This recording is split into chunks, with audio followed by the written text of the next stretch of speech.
Dude, this is the Astral Future Podcast. Today we have Tristan Wilson on back again. How's it? I don't even know if that was proper English. What is English? What is English? That's a good question, dude. Actually, yeah, what is English, dude? It's just different sounds we chose to make with our face to describe things. Fair enough. Or just like the language we happen to stumble upon as we grew up. Yeah. Alright. I don't know actually. If you could choose another language, which would it be, dude? I guess it would be wherever you decided to be born. That's probably a better question.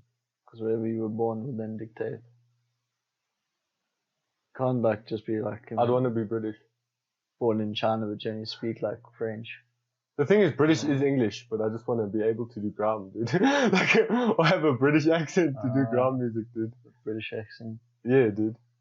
I guess. That would be fire, dude. But you? Could speak proper. Proper. I don't know. Exactly, dude. I guess English has got me by. So I guess English would just be okay. So you wouldn't learn another one, like a completely separate language?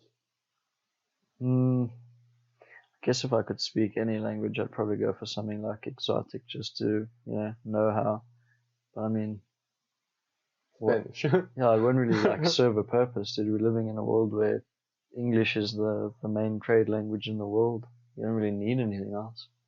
Well, between that and Mandarin, but English is the common ground one, I guess, that like more places in the world have adopted. But I think Mandarin is actually the most spoken language. In the world? Yeah. Holy shit. As of long ago. As of long ago. Yeah, like I heard this So a while lot of back, Mandarin dude. people out there. Yeah, dude. Fuck, alright. So it's quite trippy. So I don't think English is the one, but it seems to be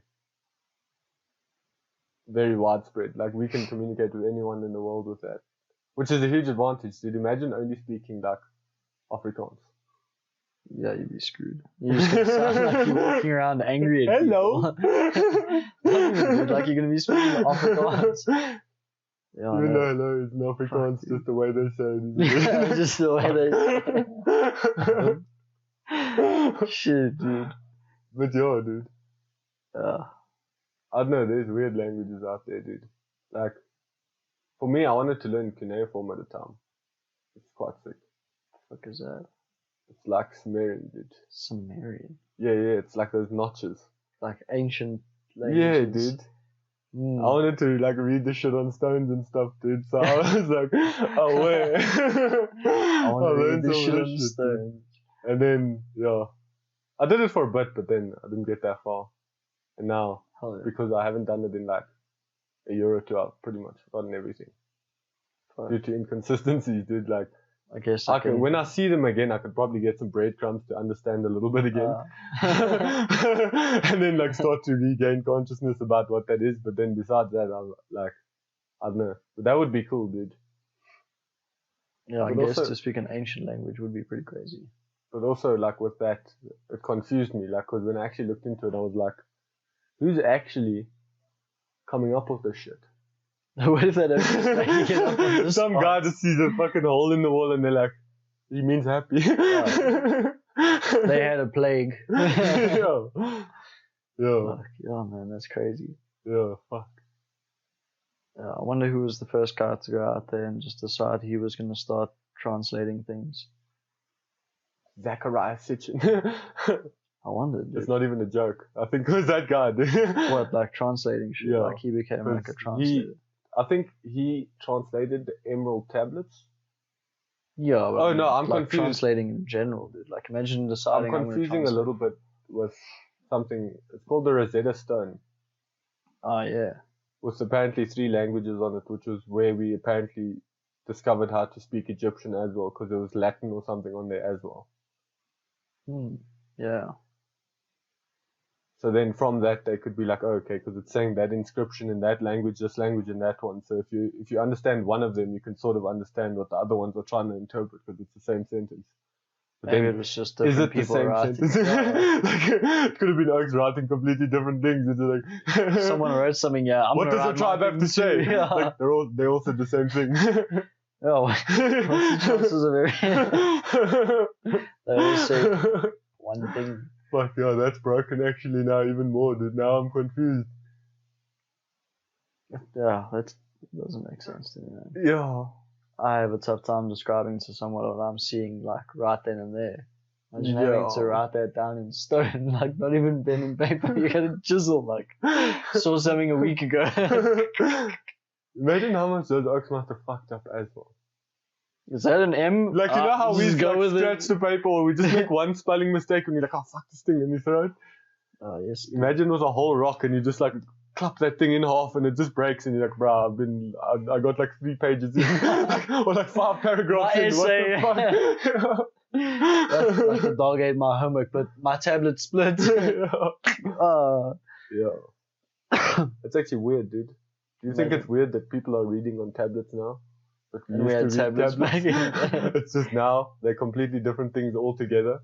Like if Maybe you we called it a tablet because of tablets. what, like someone was in the future and they're like, someday Or maybe people we are called gonna have a Samsung tablet, dude. Or maybe because of its shape and size, and because we read off of it, we called the phones tablets. Yeah, it must have been stolen, definitely, but it's just weird that they called it that, and that we're okay with a tablet being a pill and a cell phone and the ancient way of communication. Until O started dropping that papyrus, dude. Dropping papyrus. Even then, imagine being the first motherfucker to be like, I'm gonna make paper. Like, yeah. You took it to your chum and you're like, but you do this thing where you like, you scratch on it. Imagine being the first guy trying to teach people how to write. And no one wants to partake, dude. Yeah. So I'm gonna go get my food over there. You can carry on writing your shit, dude. Like ridiculous 6 when the guy invents baseball, dude. Yeah. It's like, you're gonna be short. Sticky wicked.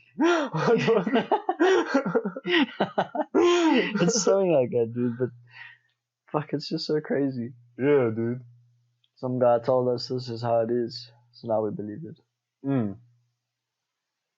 But also, dude, like with language, there's such weird gaps I found as well. Like if I said, like, what if I said? Or even if I said, what if I said? Like all of those are like, it's like quadruple negatives, dude. Yeah. Like I didn't actually say anything. Afrikaans, knees, dude. Yeah, at least in Afrikaans it's more apparent. I'll do it just now. But a lot of people say like, oh, what if I said like news channels, dude? They're always like, oh, but what if it was like this? And you're like, but no, you're supposed to tell me what it is. Like, not what if it is. So like, there's like that, as in like small tiny gaps within language. It's leaving that people can shortcut someone that doesn't know English that well. Like me growing up. You know, like that plausible deniability. Yeah. There's an 80% chance of rain. Is it gonna fucking rain or not? There's an 80% chance. I've weirdly enough tried to go in depth with this with someone as well. And we got to the conclusion that those oaks are bullshitting. They're bullshitting, dude. Like, it was actually with Kimon, dude. Because Kimon was talking about spiders in his house. Like, you'd start to see them start to come inside after it's raining, and you're just like, what's going on here? Why are these spiders inside? Or actually before it started raining. But like a day or two before, they already settled inside. But then you get the weather people, who's a guy who studies meteorology, which is a completely different word. Yeah. I'm going to study meteorology. Okay, you make it sound cool. Carry on. But then they have weather balloons. They have different beacons, all sorts of things like this, and they still can't tell you the accurate thing, but a spider is more accurate than you. Is it bullshit then? Yeah, pretty much, dude. Because then we technically haven't gone past primitive technology. But we had this conversation with Cameron. Like, every technological advancement that we have is derived from nature. Yeah, definitely. Like, the camera is an eyeball, hair's our antenna. Fibonacci. Dude. Yeah. The That's unfolding crazy. of patterns as well. Yeah. We just looked at something and we're like, oh, that's how you see. Let's try see like that. Yeah. That's why, dude, my favorite animal is a mantis shrimp. A mantis shrimp. Dude, it sees in like 5 different visions. Like it's crazy. Dude, I actually think you've shown me something like that now that you just said that. Or was that it wasn't a puffer fish, it's some weird fish. Oh, dude, That that has has the it. weirdest of Some shit. deep Dude. sea shit that had some crazy vision as well. Dude, this guy sees insane. Sees very well in the dark. Is like 30 centimeters long, but creates the same temperatures as the surface of the sun in front of its claw. So it like knocks you out with like a pulse underwater, hotter than the sun, or like as hot as the sun, but for like a microsecond. Straight up gangster shit, dude. And it's just this little dude that crawls around on the floor, bro. Yeah, dude. But dude, some like water things freak me out, dude. Like scallops, dude. The PB monster. The baby monster. Dude, the baby monster's the worst, dude. But we'll get into that. Oh, dude. But like, scallops, the way they make the electricity shit, dude. Blows my fucking. That is that thing that you guys had in that tank at one stage. Scallop. That red thing that makes it look like making it like fucking electricity in its mouth, and you're like, bro, what is this thing doing? Scallops are crazy, dude. They got like those little tentacles, but those are their eyes. They're wild. Yeah, dude. I used to sit and like stare at my dad's tank for hours, dude. Like all of the little interactions that everything used to have with each other. So crazy. Dude. And also watching those tiny little things as well grow is crazy. It's quite satisfying. Like a plant, dude. Polyps. Yeah. Those things are also fucking mad. Dude, the polyps are wild. Those are those things that are like those little bulb things that like a little knob-shaped thing that are like pretty much UV as well sometimes. Yeah, under the right blue light, that dude, is they cool shit, shine like crazy. And those things, there's plentiful of them at the beach. Eh? Also, after I saw that in your tank, when I went like walking on the rocks there in Durban the one time, I was like, those things are everywhere. I remember you took a lot of cool pictures of them as well. Yeah, dude. Mindfuckery, dude. And there's weird shit in the water sometimes, dude, that you're just like, what?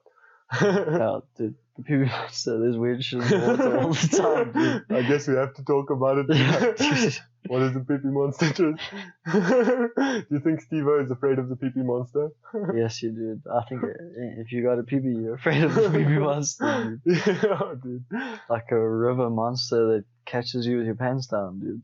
Yeah, literally. That's what was it in there? Like, don't be in the water. He's like, it was Adam DeMamp and Zac Efron. Well, no, Adam DeMamp is in his real name. What's his real name, dude? Adam Devine. Adam Devine. Yeah, because I was just like, wait, what? It is Adam. It's Adam.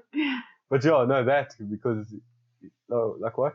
He said no. They didn't warn him that there was things that if you peed in the water, you might contract some virus or whatever it is in the water, bacteria. It's a parasite. Parasite. Yeah, it's a parasite. Oh, wait, yeah.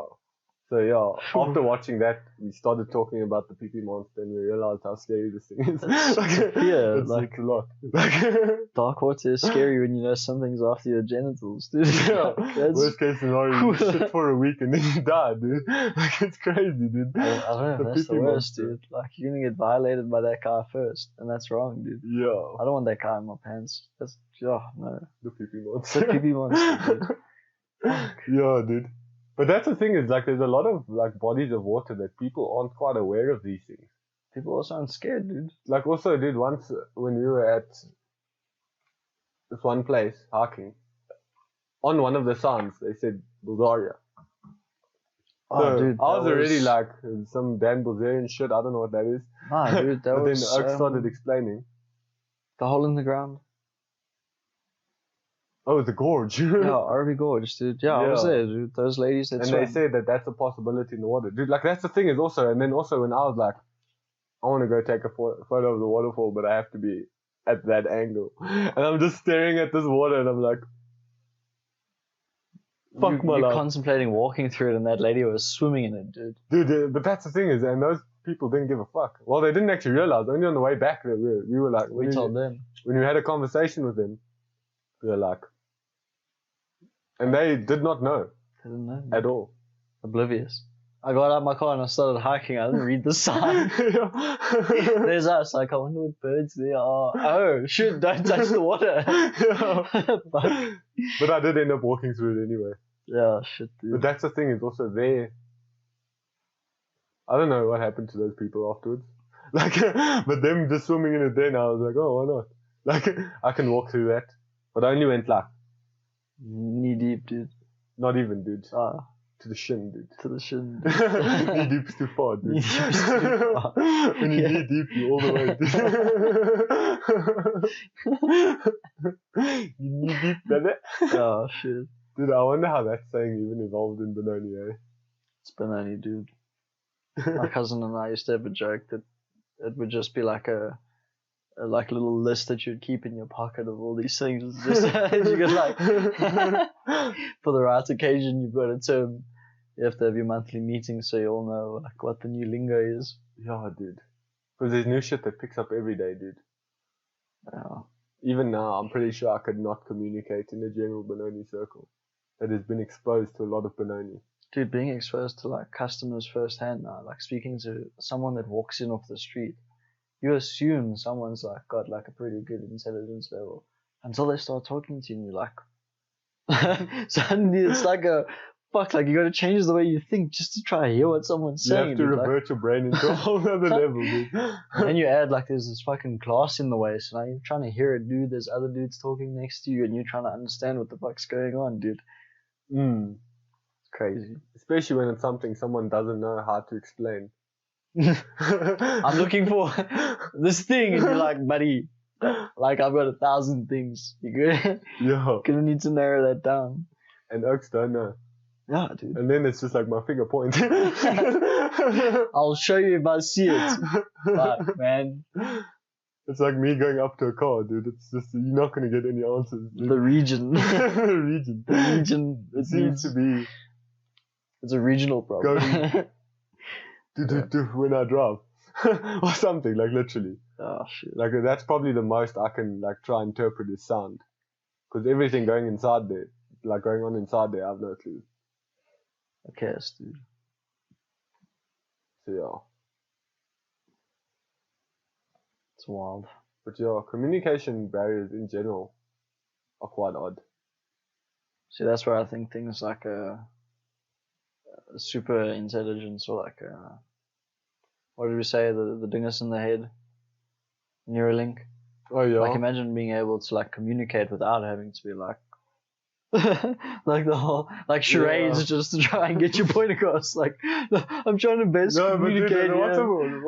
What about if someone's mind is even more confused than the way they're trying to explain it to you, and then you gotta watch this whole fucking story for like 6 hours on this Neuralink thing about how this guy came up with this thought, and you're just like, what the fuck? Because like if they can reach that stage though. Yeah, you but can imagine being able access each to other's. instantly relay that information. Like, I want to tell you something right now. Like, not and all the spice on top. Like, just this is what I saw, bro. It was fucking crazy. Yeah. I don't know, dude. Like the ancients used to talk about the ether, dude, which is pretty much. Do you think that's linked to like mass sightings? Like, oh, we all saw this. Like, do you think like it's a bunch of O's that just started tripping at the same time? Okay, that's horrible wording, but like, it's a bunch of O's. Okay, never mind. Let me not say O's. It's a bunch of people in a specific area that ended up resonating at a certain frequency that locked them into some like spatial dimension of vision. Or something like that, like because like even I think it was Andrea, she spoke about how she was at a Russ concert, you know Russ? Yeah. And she somehow knew all the words, but she doesn't remember when she learned the words, but at that concert she knew all the words. Like that's also like logging into something that's like just.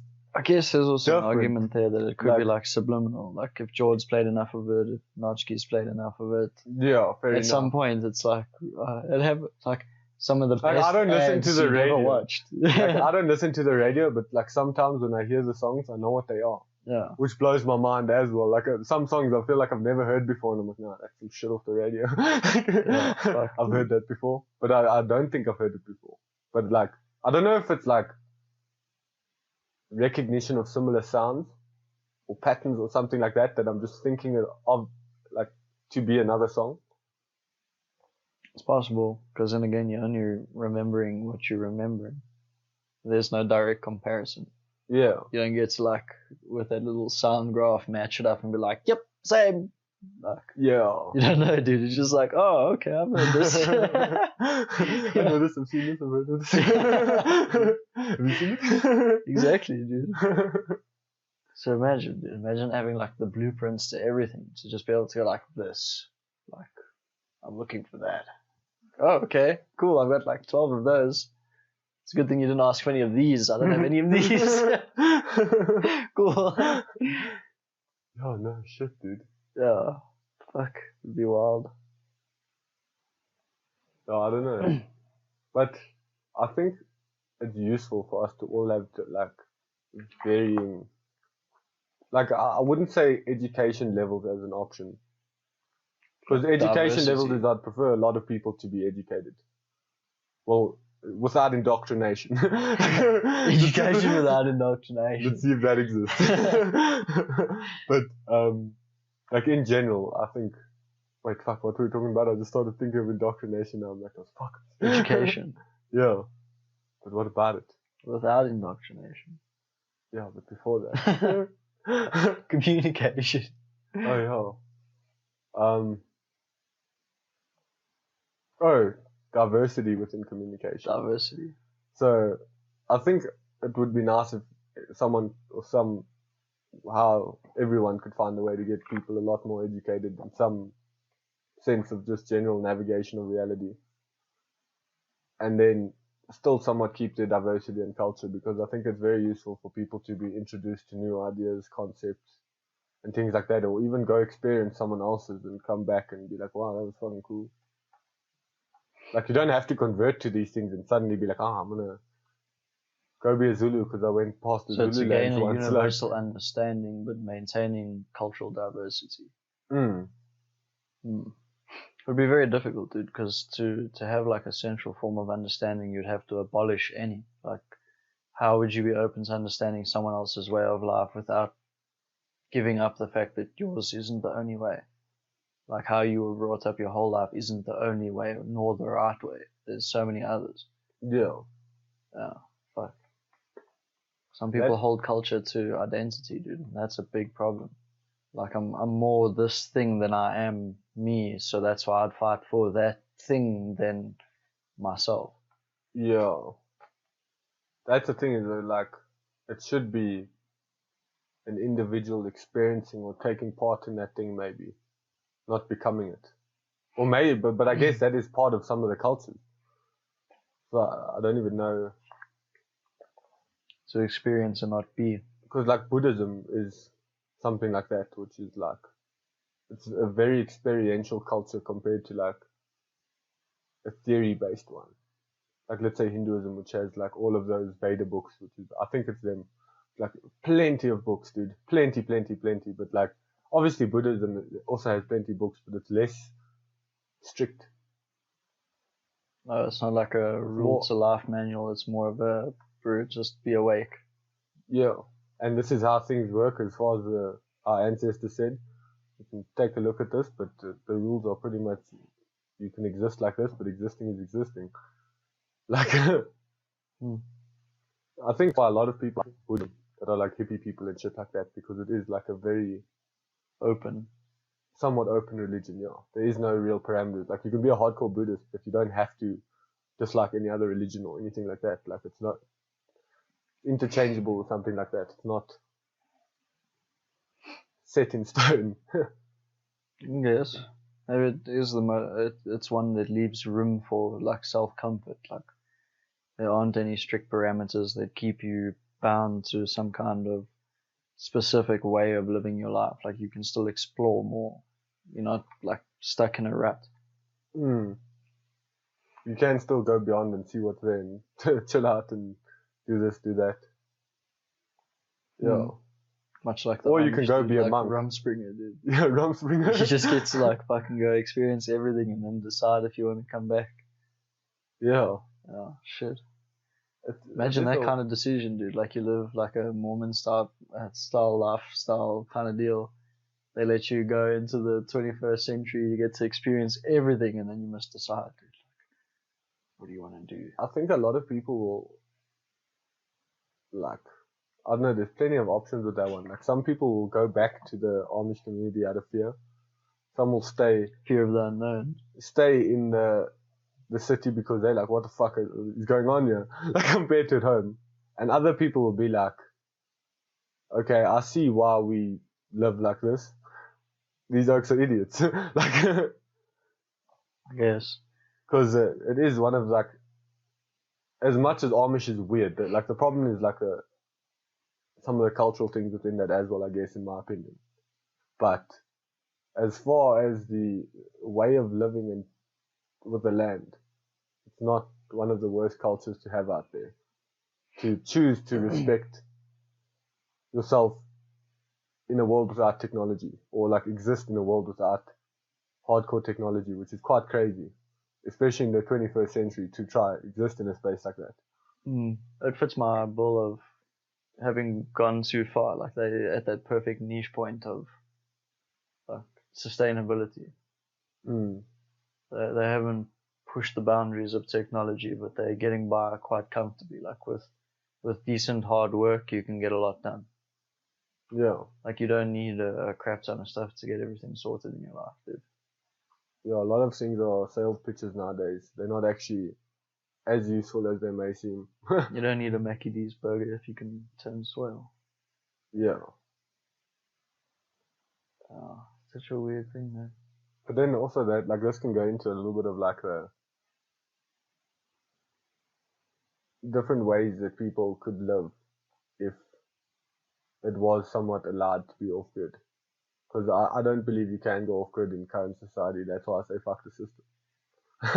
But there's not enough opportunity because there's no free land. Like, where do you go? Like, you want to go off-grid where? You'll eventually be displaced. You want to go off-grid here. The thing is, like, if you actually survive for another 20, 30, 40 years or however long you want to chill out there, within that space, eventually you'll probably end up being displaced. Like, you could go far enough, but eventually someone will come there. Someone's going to come build, bro. So it's extremely, like, problematic society the way it's unfolded. Unless you're on a fucking island like North Sentinel and you're just like, I'll throw a spear through you, boy. Like, because those oaks figured it out. But then the problem is like, they literally became an endangered species. Yeah. That's how they did it. Yeah. That's fucked up. Yeah, it's confusing. But then we also have human now, beings that are endangered species. But also now we don't know what's going on in there. Could be anything. Could be anything, dude. They could have a portal to another dimension. They could be burning people with sticks. Like, it literally could be anything. Yeah. No shit, dude. Like,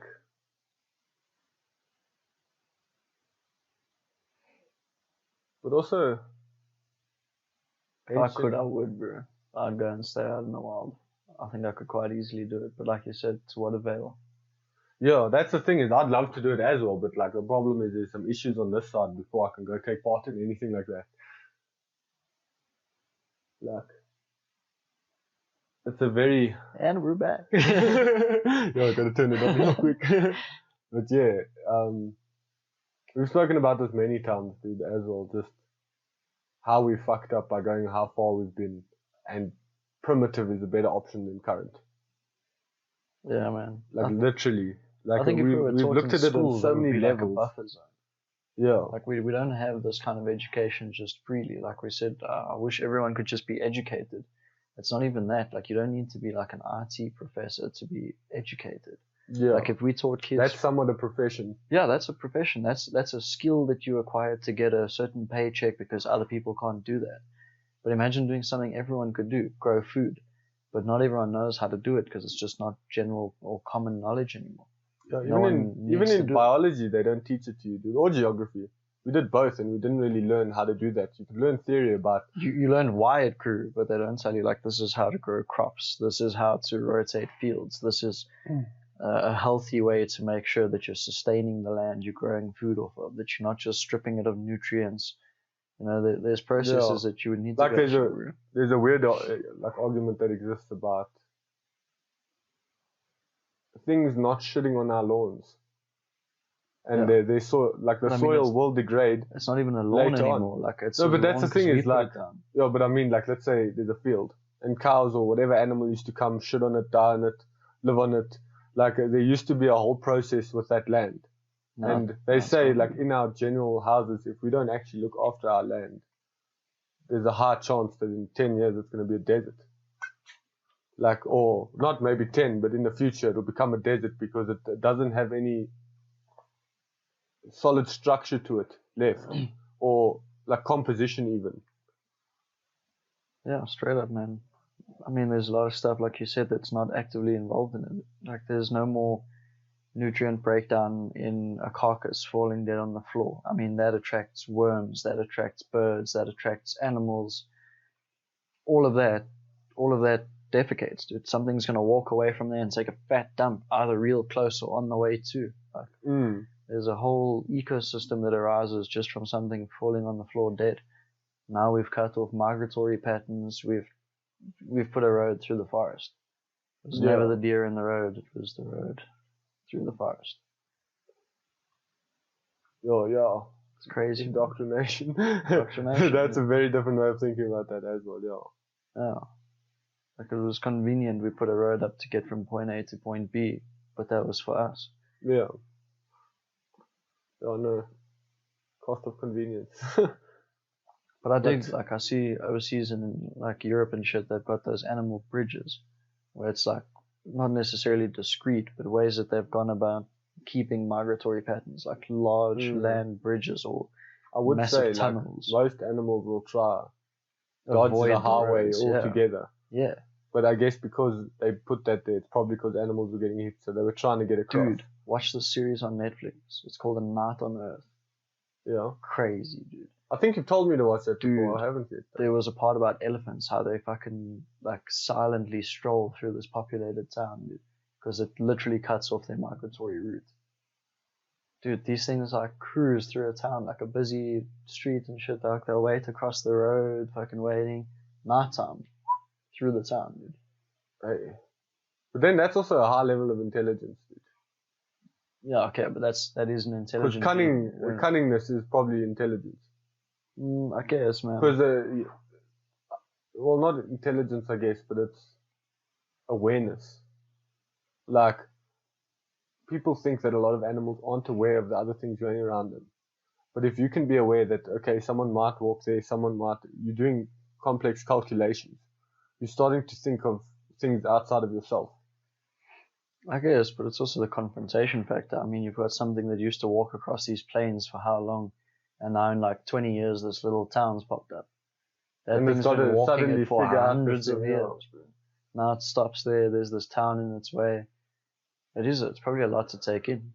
And I mean, it won't take long for them to work it out. There's probably one hit by a bus. There's probably one that fell off a bridge. Until they were like, holy shit, we've got to navigate this thing. And it just so happens the best time, especially when you're dealing with human beings, is to do it at night. Because we are less active. But also, like, weirdly enough, something I just started thinking about.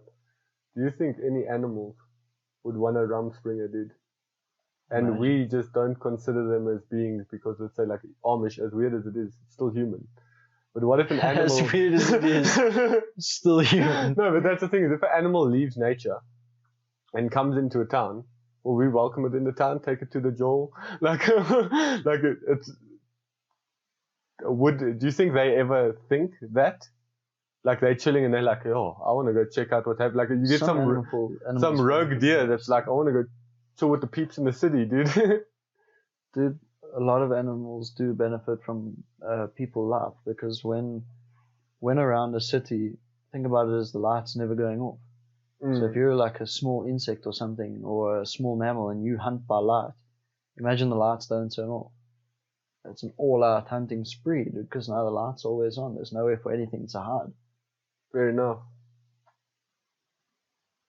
Yeah, no, it's crazy, dude. Nature is so fucking powerful. Like, it adapts and overcomes anything. Like, you put up a building, fucking a plant will grow off the 50th story or some bullshit. It'll find a way just because of one seed or some bird did some things. A bird will shit somewhere and that guy will grow, or the wind blows wrong and fuck, there you go, it's covered in moss. Like, yeah, nature's got some mad skills. It's ridiculous. Or even these dogs are bluffing at something, dude. I Mm. don't know if I'll hear that in the background of the podcast. Sure. It's chill. But yeah. But even like dogs, dude. Like they have mad signaling systems and awareness, and like even I can somewhat understand my dog. Yeah, but Like that's also even you can learned somewhat behavior. understand him because you know like what a weird bark is from him Yeah, but or something like that. with anything, then you would need to learn it. Like the elephant crossing the road. Dude. Yeah, Like you'd need time it's exposure. Yeah. The more you're exposed to it, the more you'll be like, oh, okay, cool. This is the best time. But then eventually you'll find your spot and take it. Intercommunication is a big thing, dude. I think we've got cultures around the world that have used animals to hunt, animals to find food, animals to signal migratory times. I think we've gone so far past being a part of nature that we've almost separated ourselves from it. It's hard to return. As a person that would happily go and live in the fucking Drakensberg right now if it was an option. Yeah. Actually, not if it was an option, but like it's just I've got other things to do. I can't just go run off and live in the Drakensberg. As much as I'd love to, but like it is an option. Like, but we've crossed the line to believe this. It's more like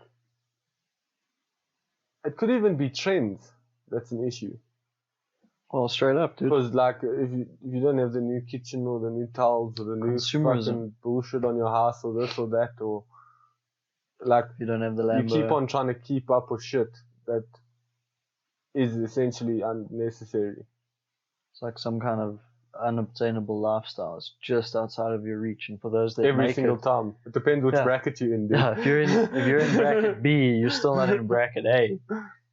But if you're in bracket C, you're not in bracket D, and somehow it continues.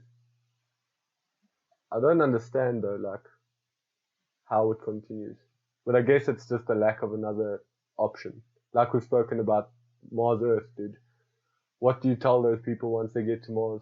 What's their living situation? What if a crime happens there amongst the 40 people that are there? Who upholds the law? Yeah, who is the law? What is the law? What is the law? Is it maritime? Can someone just decide? He's a captain now? I'm the captain. I'm the captain now. Like, but that's the thing is, like, who decides this shit? I don't know, dude. That's so wild. Because, like, when you think about it in perspective of that, that's why it is actually a nice example when you brought that up, dude. Like that Mars Earth thing, dude. Like back in the day. Just because, like, we actually do begin to start thinking about, like, how things unfold and how far off they are if you started from scratch. Like Lord of the Flies, dude. I mean, that could have gone one of two ways. They could have actually made it and had, like, a functioning society, or they turned fucking savage. Yeah. Because it was just the easiest option, dude. No one wants to sit and think rational when you're just living on the edge. Yeah. But when you're not living on the edge, and you've got the opportunity to think rational, like, why isn't it the most common one? Why is it that we turn to, like, war or irrational thoughts over just sitting down and facing problems? Yeah. I think that also gets into, like, a little bit of our psychology. Like, still, we're afraid to face problems. A lot of us, it's hard to look at some things and then also attempt to deal with it when a lot of people would prefer to just close their eyes and go under their blanket or whatever it is, or if you know what I'm saying. Like, there's some things people would like to switch off instead of actually try to deal with. Yeah, I guess, man. Like, so it's not really like it's someone's choosing to be bad. It's just they might have psychologically just chosen to switch that off because they can't comprehend that without fucking out. I guess choosing to do nothing isn't necessarily being bad, but choosing to act irrationally, like to become savage. You don't have to. Yeah, no, I can agree with that though. Like, there's no reason to become savage. Like, technically, like, let's say now something happens and you start, let's say, food distribution stops for a week. Do you start behaving like a fucking animal? Or do you try and contain yourself and like if you are doing in a job of like distribution or this and that, like continue to do your job and then next week the problem will be solved if it's done nicely. But if everyone starts freaking out, panic buying, rioting, like there's so many different things that people just start becoming like just go instead of thinking long term at all. Like it's just go. It's like instinctual. It's weird. Like don't you remember that? What was the movie where they were handing out food parcels? I wanted to say World War Z, but I don't think it's that.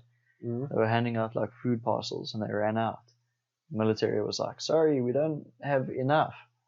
And there were people standing in the line that didn't get, that watched the people walking away with, and they were like, nah, fuck that. And they attacked those people. Like, not even attacked the military, but that's attacked the the thing, other people because they had chow. It's just like the problem is like tribalism, like in a negative aspect, is quite bad. But then, if you get some more examples of like, let's say the Khoikhoi back in the day, where their tribe used to function completely different to a way any of our society would, as in there won't specifically be someone starving.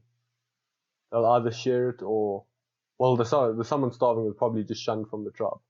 Because they would do that. They'll be like, you go out, you're not contributing here. Like, but they didn't kill you or anything. They just say, go out, go there. Like, you go. If you want to do this by yourself, you can go do this by yourself. Yeah, we're doing this as a community to live. Like, if you don't want to be part of this, you gotta fucking hoof, bro. Yeah, if you want to take part, you can take part. If not, sorry, bro. But the way they used to live is also like, because I had to read into all of this at a point for college, and one of the things I saw, it literally said, like if someone went out and hunted, and let's say this is the best hunt they've ever fucking gotten, they'd come home and they'll be like, haha, nice, you brought us some food. But then like a joke around with them, mess around, like no one ever took it seriously. Like there was no prize. You just did the thing. Yeah. And if it's small, there was no loss. There's no prize for doing your part. Doing your part was just expected to get things done. Yeah. But that's also a problem with today's society. Everyone expects a prize for what they're doing. Like, I work so hard, I deserve the Lambo. Yeah. But all you did was come in, tell a bunch of people to do a few things, and they slaved for weeks doing it, and then you got the Lambo. Well, now if you start to look at all of these rich people in the world, like Jeff Bezos, everyone's trying to unionize. Well, like with Amazon, not specifically Jeff Bezos, but he is part of that. But they're trying to unionize it because of the harsh labor practices that they have. And also like with Nestle, Milo, all of these companies, like their factory workers are pretty much essentially 21st century slaves. Like, and the thing is, how does someone take so much of the pie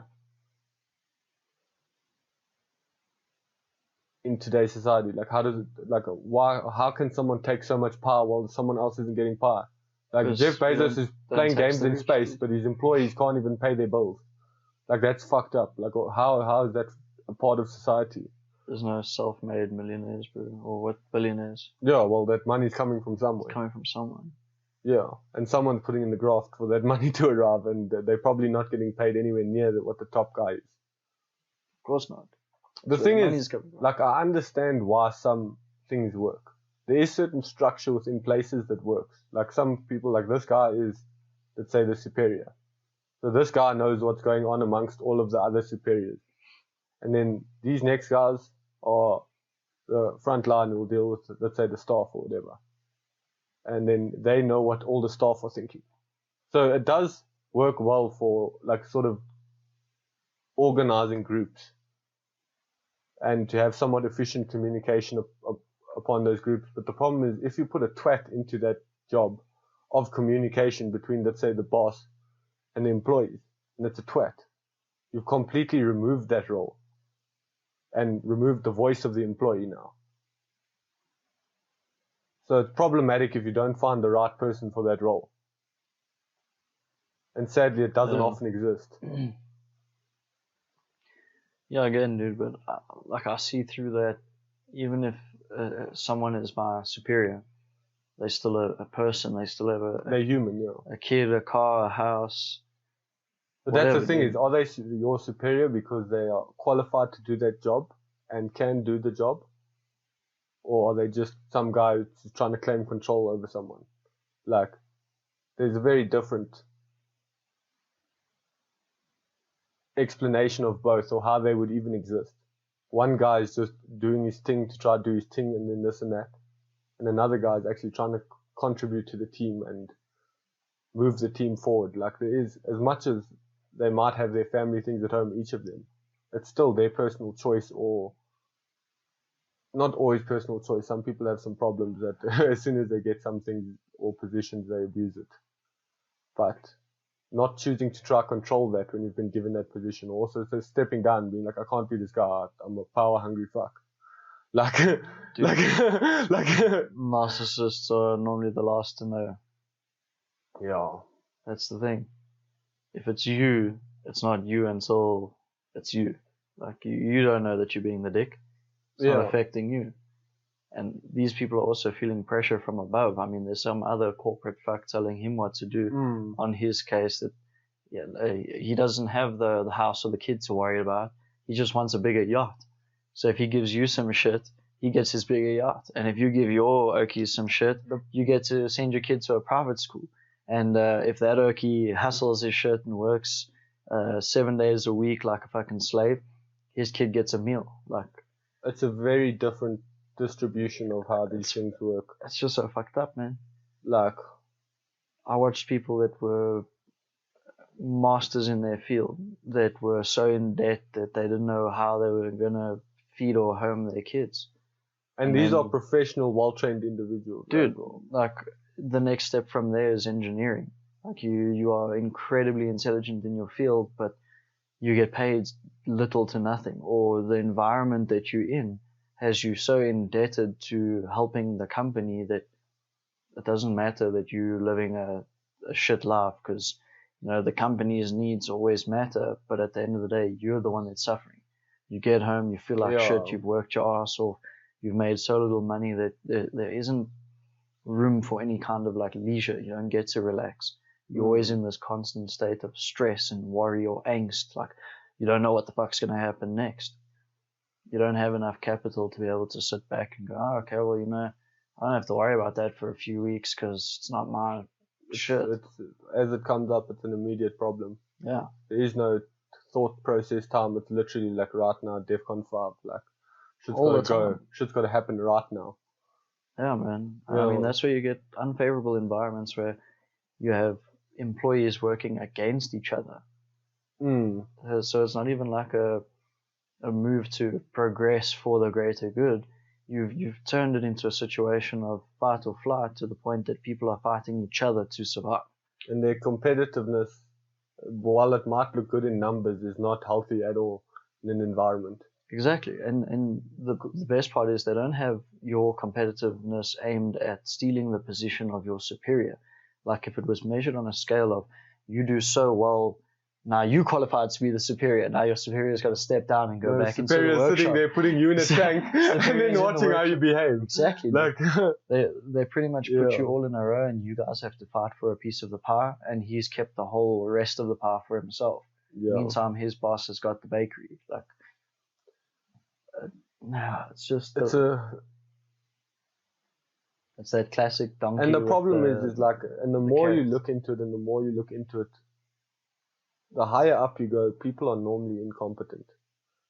It's probably a very like broad statement to make, and I don't know shit. I've only been exposed to so many people, but let's look at government as an example of high-level jobs that they are completely incompetent at, or some doctors, or some. I guess that's also our country. Some lawyers, or some other countries, they've done years and have degrees. It's only really our like little third world shithole, dude, where, excuse me, you can have like a matric and you can be like a minister of finance. Yeah. Like, we've got stupid shit going on in our country. Also, Donald Trump's stepson was in the White House because he was Donald Trump's stepson. I don't know what job he did, that other Jared Kushner did, but like, Shit, dude. I don't know, that's not stepson, son-in-law, sorry.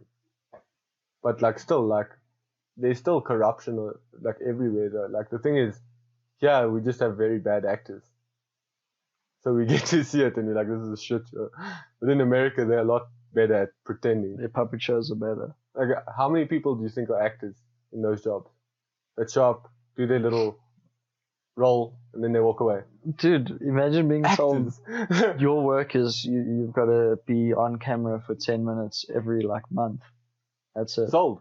The rest of the time it's some other oak making decisions in the country. You're just the face, bro. When shit hits the fan, you're that guy that stands up and you're like, oh, my name is fucking arsehole. I'm here to tell you everything's going to be okay. Yeah. That's it, dude. You know that problem? I'm going to talk about this over here to distract you because that problem, we'll get to it. We're going to raise billions and we are going to solve this. All right, man. Where's money? No, we have a donation fund or contribute to a cause. We've got people starving, but don't worry. We'll find a way to keep your lights on. Crazy to think about all of it, dude. It's a very weird world. Like even my cousin the other day, dude, he reached out on Facebook and said something about how his electricity has gone up so substantially. And my mom actually sent him a message to say, like, it's actually increased incredibly. Like, our power has increased, I think it's like 16%, dude. That is ridiculous. Yeah. And especially when it's a consistent number that keeps on upping and upping and upping. We had load shedding for like the best part of winter, like through the fucking cold. Now where's it, dude? Where's it gone? We're paying our tariffs, so they don't need to turn the lights off. We're just glad it stopped. Yeah, because we're paying our tariffs. Like, my lights are on. Doesn't matter the cost. Meantime, fuck, dude. It's through the roof. Yeah, and they keep on coming up with excuses, and then they say, no, we need this much money, and then the government bails them out. They like incompetence complete. We're running our power utilities at a loss, dude. How the fuck? How does that work? But also, apparently that's like, I was watching something the other day on Academy of Ideas. I forgot what it was called, but they say that state-owned enterprises around the world are normally not functional, because they have to have the government involved. So they make it look non-functional enough to keep the government involved. Because if they were functioning perfectly, why the fuck is the government involved? Well, dude, when you look at things like a power utility, I would want the best power utility involved. So if you were like a Tesla, except for making power instead of making electric cars, and my country was really shit at producing power, I'd want to contract someone that was really good at producing electricity at the lowest running cost. Options, yeah, that's the one biggest issue we have in this we have no country. options. We only have Eskom. There's no competitors, and there's plenty of competitors, but no one's allowed to hook up to the grid and sell electricity. Or they only get a certain amount of the grid when Eskom can't do their job, and then they say, "Oh, we'll give you a bit of here." Like, I believe they should, but then that's when it also comes back into competition and how it should be healthy within an environment.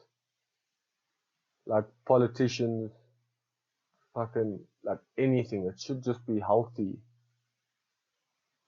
Like, if someone's causing shit, someone should put them in their place, but then they should be able to both walk away from that and try to talk, especially if your job is standing up to try and communicate. Like, I don't know, it's confusing. There's so many dynamics. Because healthy competition, as much as I believe that's good, it still leaves room for someone trying to snake you out of your position. When is being too nice? I look at it like, okay, so you found a cheaper running cost to produce the electricity. We should take up your business, but it's not, okay, we found the cheaper running cost, we should charge the same amount to the general public, because it's more profitable. We found a cheaper running cost, power is now cheaper. That should actually be an option. The tariff should drop. That's how I feel. But it doesn't seem to ever be like that. Petrol as well. During COVID, they proved that to us as well. Yeah. At the beginning of COVID, they're like, you know what, there's a lot of oil around the world, but why didn't the numbers go down? Because they said, no, there's stockpiles of this and that, and then all of a sudden there was a spill in the Russian Ocean, and then, oh no, we're running out of oil again. But then the ocean got some. suckers. It's like the diamonds, dude. They only release a certain amount That's to what make keeps you the believe in value. its demand. Yeah. There's only so few diamonds. 'Cause And they they're all have the sold balls through to one even place. try upsell you, dude. Bro, don't even get me After started. screwing someone, they'll still upsell them, dude. It's Oh, fucked. man. Like, Jewelry is not a business to get into, dude. Well, if you're looking at buying something and ever selling it again, it'll never hold its value. no. It's fucking ridiculous. The thing is, a lot of that is like, a lot of people would like an option to make money. And a lot of things sound a lot better than they are. But when you actually see the result of something, it's not the same thing, or a service or something you've asked to be provided with, or it's not actually offered on the same terms that you believed it was, or the salesman sold to you. But then also, how many people read the terms and conditions? Oh, dude. Because like I know with myself, and I never read anything. But it's also just a bullshit way of a company to trap you and get you caught into some kind of scheme. Yeah, I wish people could be more straightforward. Like imagine with your company, whenever you sell someone, you give someone a piece of paper and in bold it says, there's no hail damage because that's now a natural disaster. Or there's no this under this. Or if that's happening, this won't happen. Like just in bold, one piece of page with key points of these things. Not just, I'm going to fill that in between 27 pages of bullshit so you get bored and stop fucking reading it. Like, it should actually be, like, all the loopholes should be stated clearly. Or terms and conditions should be stated extremely clearly. But that's the thing, is how is it a good business to bullshit someone? Like on The Incredibles, when he gave that Sonny the directions on how to fuck over the insurance company. And then he gets called into a meeting. He's like, how are only your customers dodging every loophole and obstacle? Because he was like that, he was still being a superhero. Yeah. He was just helping people with small claims. Like, oh, your house burned down. Instead of me using the loophole to be like, well, sorry, I can't do anything about that. Thanks for paying us. He was like, oh, fucking go, yeah, do this. But then you lose a customer. Problem with capitalism. I don't know, Doing dude. the nice thing will make you less money. I'm still with my insurance after that whole fucking fiasco, but it's in hopes that I get money back. Yeah. Like, what kind of business is that, dude? I'm only hooked because I'm waiting for a potential payout of money that was mine to begin with. Yeah, and Like, that's fucked. Yeah, and the service delivery on their part was horrendous. That's what you get, bro. You get someone that's desperate. You get someone that needs that service. And I mean, I couldn't afford the world's best insurance. So, you buy something that you think is marketed as like, this will get you by. This will help you when the time is right. We fucking got you. We cover you for, this is my car. I would like my car to maintain its value or somewhat maintain its quality. And then I get to walk away. That's the service. That's pretty much what insurance is. It was like, I would like something to be replaced to the same standard it was before. Yeah, before the accident. Not better. Yeah. But not better as in I want a fucking fresh new grill for my car. Like, yeah, I got hit in my Hyundai, I want a Lambo. Yeah, no, it doesn't work like that. But I want it to look like it did before it got transition smacked. of. But that's the thing, is a lot of things nowadays are a sales pitch. And people leave out the terms and things. Or they say, oh no, I told you that because on your cell phone call you didn't record it. You can't look back and be like, I never said, you never said. When was that said? Like, and how many people will stand up to something like that or just be like, fuck. Like it's confusing. Man. Like the options are very... When the sales pitches become a trap, you fucked up in society. Yeah. No, it's... and it's extremely problematic that everything does that nowadays. Like upselling is huge. Another one. Yeah, no, but like literally upselling is huge. Like literally every company nowadays tries to do that. Always like, no, you can do this, this and this, but would you like this? Or, but we can add you this. Or, but if you do this, you can do this, but you're actually losing this, but you don't see that. Yeah, well, they do that. That's this. Keep your eye on the ball. So am I insured? Tell me which cup the ball's in. I'm insured. Yeah, man. But also like the general quality of products what they actually do, or even a company, instead of just saying we innovate, we create, we love, we share. Like those taglines, those general ones that you see on everything that you're like, I believe it. Yeah, what? Since 1870, what? Tell me there's some like bullshit long date attached You have to a it. 200-year-old in there that was working back then. Besides that, it's some new guy. Not like that is actually weird. Actually, with all of that, is it's not the same thing it was before, and something has to evolve over time. Yeah, you can't say it's the same company just because it's been open as long. It's a different company. It's evolved. I'm not the same person I was when I was a kid. Look at me. But that's what they try to do, to try like project a certain standard upon people. People have trusted us with stealing their money since this date. You should trust us too. And then there's an advert of them just drinking wine happily with their pinkies up. Yeah, no. No, I still can't believe it. The kicker was that one for, I don't think it was life insurance. What was it? It was a bank or something. That the first person to live to 200's already been born. What a good thing to point out, considering you're someone that benefits from people being alive and paying you that monthly income. Yeah, the longer you don't have to pay them out, the better. So they like, people are going to live for 200 years, just tell them that. You can live for 200 years, buddy. You should pay us. You should know after the year 2053, we're not covered for that. Yeah, imagine stupid shit like. No, Sorry, once you turn 140, we don't cover hearing loss. Huh? What?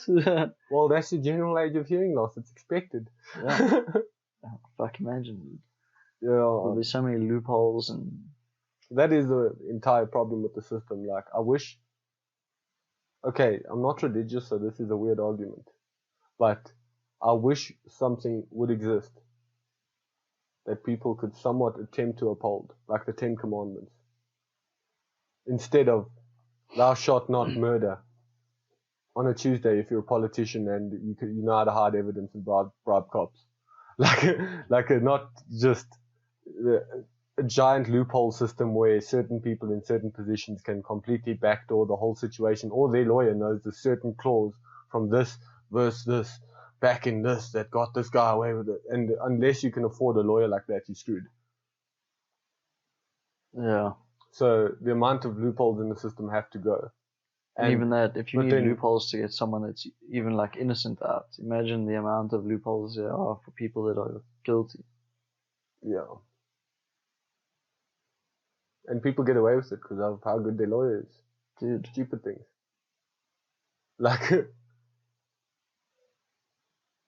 yeah.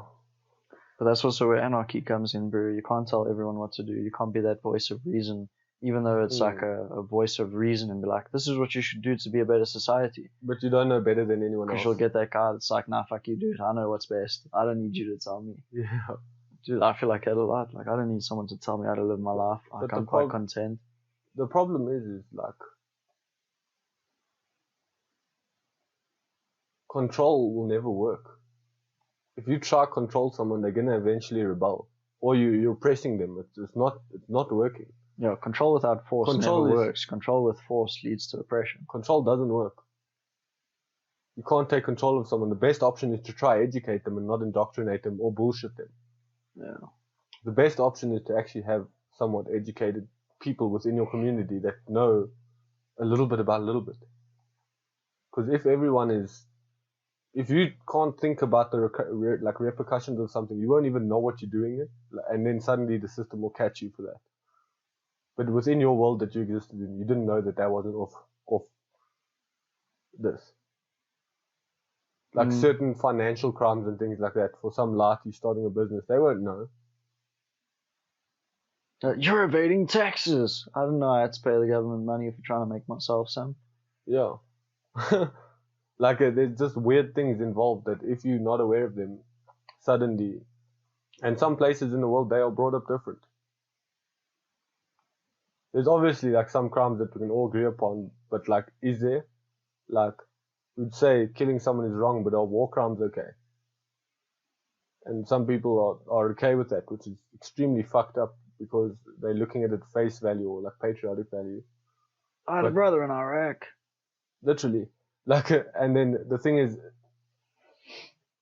people gain a sensitivity to these things personally, and they project that on other people that are trying to look at the actual situation going on. Yeah, but that's the part between personal or self-identity and like some kind of social, I don't know, it's not really like a social enriching. Like instead of making it better for everyone, you're still holding so true to like your own thing. I'm more worried about how people see me representing myself than I am about seeing them living their best life. Like, I don't want you to live and be happy if I can't be happy about who I am. People must like who I am. That's how it grafts, dude.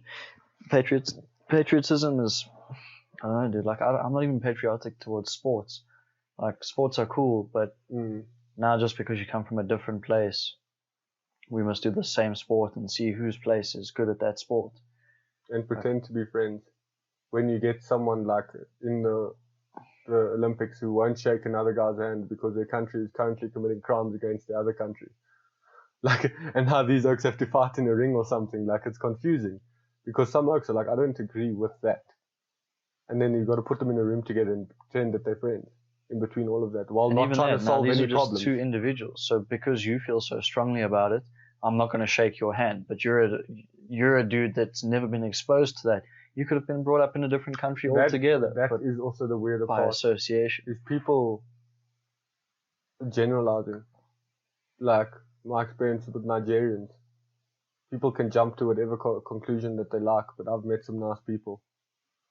Like, but the thing is, like, people have certain experiences with these things, and they see them all very differently, or understand them. And then also, like, if you've had a bad experience, often people will start generalizing, because you'd start to see one thing as one thing, like Liam Neeson once.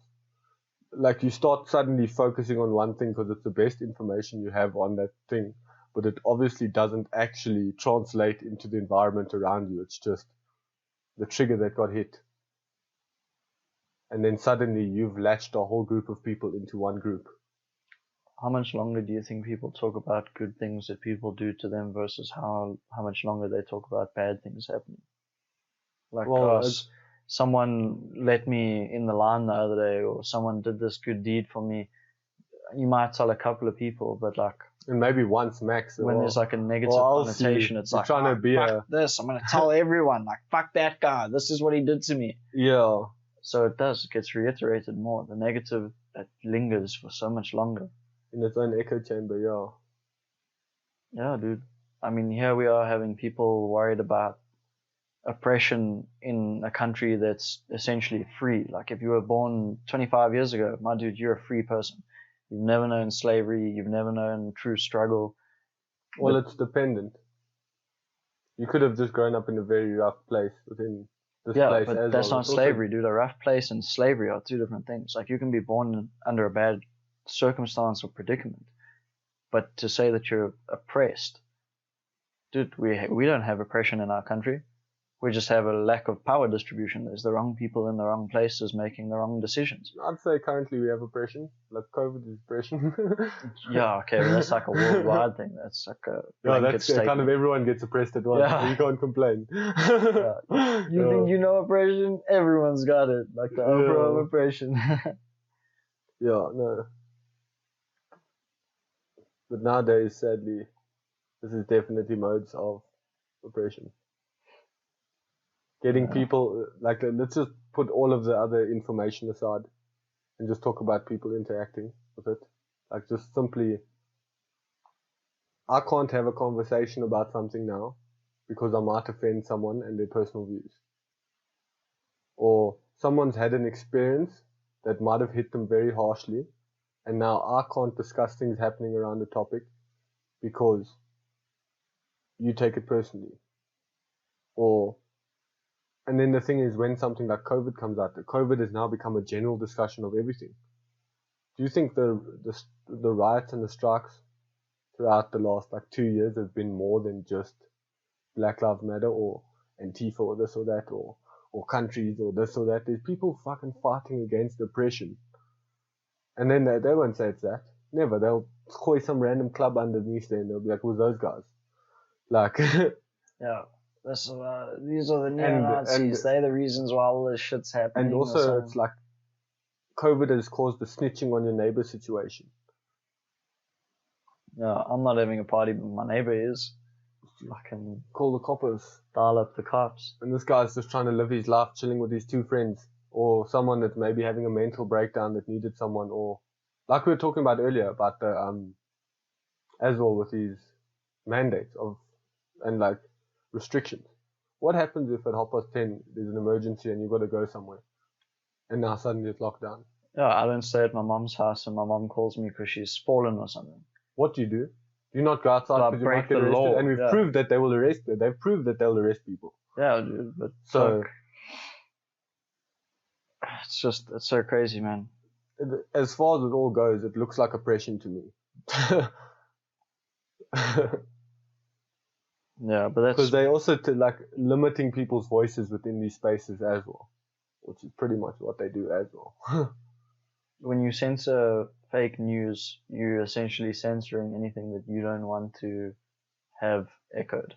Like the lab leak that ended up being the most accurate answer now, but it was completely banned off the internet. Yeah, you can't say that it came out of the lab because we don't want you to know yet. No, but that's how do people still accept the shit if that's the story of what happened? They lied to you openly. Point blank. And if you said anything contradictory, it was taken off. You were removed. Completely. Removed from the internet. And then people are like, no, then doctors. They know what they're doing. That guy, he's a doctor. This lady that runs the CDC, she's only been there for, 6 months? Wow. Oh, no, the last guy is currently being questioned. So you can ask, like, who are these professionals? Because it's one thing people often forget is, who is this person? You can put any credential in front of them, but they're still a human. Yeah, it's a weird one. Because I don't know how we've come to trust all of these. It's the voice, dude. They stand up on the box and speak, and you're like, oh, okay. Did you hear that? Thanks, guy. The guy on the TV said it. Yeah. It must be true. Yeah, man. And some people are reliant on that. Like, even just the news, dude. No, but like people that watch it. Watching Afghanistan now, what's happening there. If I watch CNN, there's one thing happening. If I watch Fox News, there's a whole nother thing happening, and this guy getting implicated as well. And then you can't have the same story. What? No, one's a Republican and one's a Democrat. Yeah, and they have two completely views of how. That's the problem. Is they have a certain established standpoint as being those channels to where they stand within this, and then those people who work there have to somewhat comply to that. So how do you have two completely opposing news channels telling different stories and people are like, that's accurate? Like, as much as it's fake news, this and that, not even the content of it. This is removing that what's on there is also bullshit. But just simply watching something and there's two different stories, as well as when you watch any independent channels like Crystal and Saga or Kyle Kalinske or like Jimmy Dore or someone that's just talking about it, like, and they have a completely different story, and and people are just like, no, you can't say the news is fake, but you're like, how are they not coming up with the same story? And how is there no even like attempt at accuracy that like works across the board? Yeah, who backs up the claims? Yeah, who's the fact checkers? Who's these people doing this? No, it's fact checking. That's what fact checking is. Like, someone checks the facts. Okay. Someone checks them. Yeah, but I don't know, dude.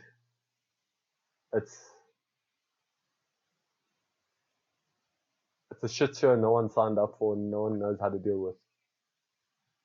I believe there are people that know how to deal with it because there's people that are benefiting from it. So it's easy to manipulate it and twist it for your benefit, but if you're the unfortunate person at the bottom, dude, you're just suffering because there's no way to step out of it. There's no way to just make some dramatic change without some accumulated sum. Yeah. I can't just quit my job because I don't have enough money to pay for my shit. Can't just move to another city because I don't have enough money to buy a house. Well, yeah, like even as a cop, like we were saying earlier, like you can't just be a cop and say fuck you and your COVID laws, and then suddenly your profession is a cop, so it's what you might even be good at, and now suddenly because you disagree with the way the government's behaving, you've got to give up the livelihood of your children, or your family, or your general livelihood just to know that you're going to eat next week. Yeah, it's fucked up, man. It's weird the way that it's been imposed on people, and it limits routes to get out of it, which is pretty much what oppression is. Yeah. It's heavy. Like Freedom? What's that? I still believe that freedom is ours. The problem with freedom Not is, in North Korea.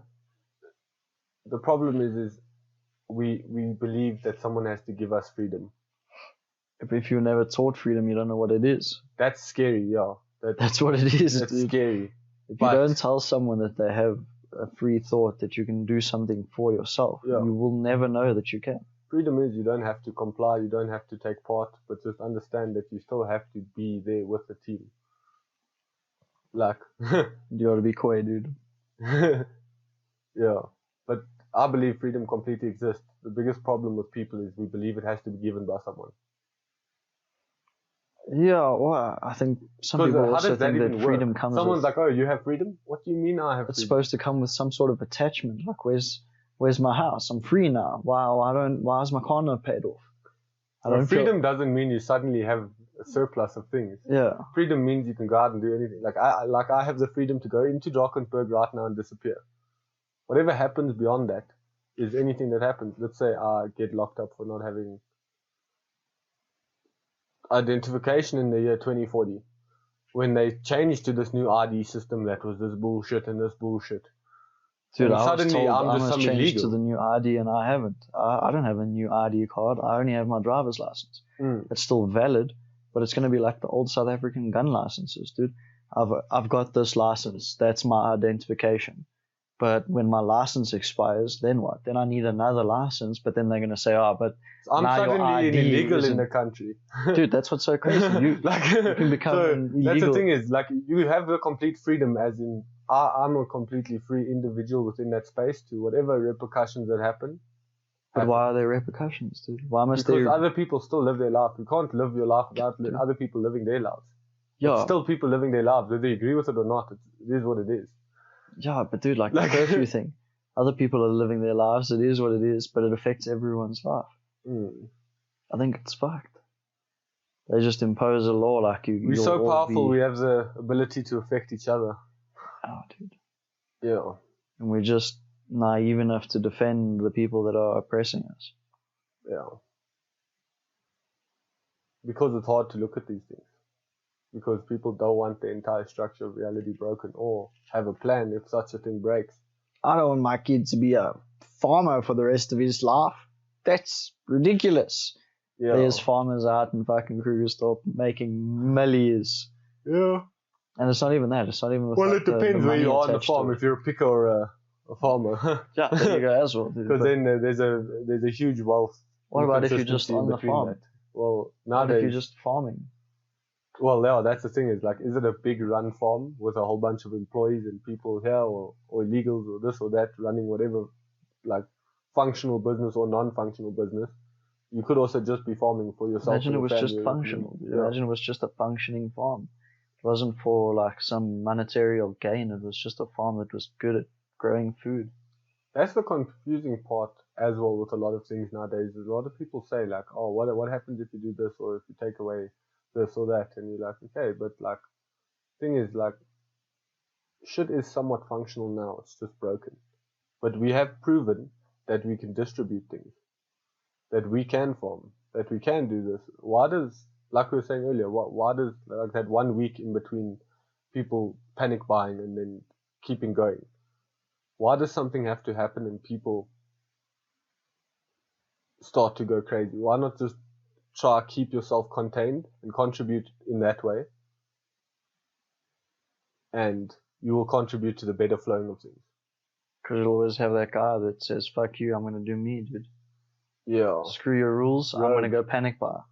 Yeah. I don't want to be the guy left without toilet paper and have to But shit that's on the my thing socks. is, it's confusing because no one wants to be either. But to the point that they'll punch a grandma in the face for toilet paper. Oh, that's fucked up. Like, dude, I'm not gonna suddenly go to the shop. I also don't have the money to go to the shop and buy shit for a month. So it's heavy. Well, there's another restricting factor. So now people go out and they buy shit for a month.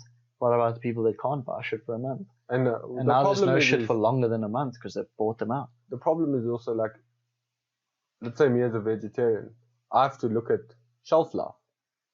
You can't keep your food. Not forever. everything is just, I'm gonna put it in a can or in the fridge. I'm gonna go buy 5 months of stuff. It doesn't work. Doesn't work. Mathematically, it doesn't work. That shit is gonna go rather quick. So I have to somewhat go shopping on a weekly or sometimes every 2 weeks, but like normally it's something like that to get fresh food. So like if something like suddenly happens, like I'm not prepared for that long because of my diet. I'd have to switch up my diet Just and about- take whatever the fuck's in the store. Like, because that is a situation as well. If I have to, I don't know how I'd behave. Gotta eat. If I have to eat and there's a young buck somewhere out and I'm wandering around in the bushes, I can't promise which option I'd choose. But I'd probably not be able to get it.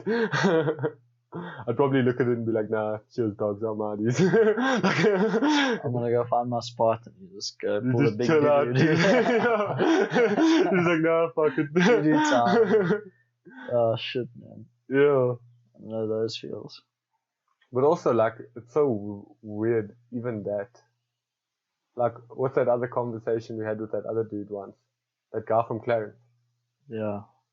And how, through all of the logical ways, I try to look at killing an animal. Like, I've started off quite tribal. I was like, I'll go out there with the spear. Like, cause you don't think about it. You're like, no, like, I don't want to use a gun because guns I are can sit bad. over here and just Like- pow. No, but like, you know, I dislike guns quite a Yeah. bit. But like, my argument for a spear was stupid. Like, at the time. I'm gonna And try that guy poke you cleaned with it a up. pointy stick. Because the problem is he cleaned it up and it, like, for me, because he was like, okay, so now you see something, you throw a spear at it, does it die instantly? How much pain is that thing in? How many times are you gonna hit that thing with that spear? How many times are you gonna jab it? That's like, the thing is, one clean shot is one clean shot. It's once. So it's a very confusing argument to have. That's how I kind of catch 22'd myself, was like, into not eating meat, because I was like, fuck, if there's no way of me even trying to do this myself, Yeah. how would I ever expect anyone else to do it? So I'm like, I guess I'm out. Like, Shit. yeah. My brother for a little while hasn't eaten meat either, dude. Mm. But he eats like the mock meat and lookalike stuff. Mm. But I think it's also because he works with it and promotes it and stuff. No way. So Yeah. for him to try it out, it's a lot easier. But Dude, the thing is that some of that is quite nice, but the problem is with my brain. the is- temptation, like It's if I want a flirting with burger, meat. it must look. No, it must be a burger. It's flirting with meat. If I look at something and it looks like a burger, I'll think burger in my head, and my brain will revert to that, and A burger. it's pushing myself into different spaces that I don't want to be in. So I must try not to put myself in that space. Mm. So in my personal opinion, I don't know about those. It is flirting with meat. Like, in my personal opinion, just because my mind might not be strong enough to completely switch off the urge once I turn it on again. So that's why I said, like, if it's gonna be a veggie burger, it's a veggie burger. Like, don't make it as much like meat as you can. Make it a veggie burger. Like, Yeah. Because of the temptation, like the Yeah, I don't temptation want to level on taste it and be top. like, Mom, what's wrong with these patties? Oh, they vegan patties. Dude, did you see that study with kids? Yeah. Dude, kids are literally like, as they hear it, they're like, I'm not gonna eat this. yeah, no, don't like literally, like when they just hear that, no, this thing isn't meat, they say they won't eat it. What's this guy doing? Actually, no. But yeah, dude, like kids are literally like that, dude. And yeah, like, but the thing is, it's just a weird way. Like, how did they learn that was proper? Hey, Shrek, chill, bro. What you doing, dude? Chill.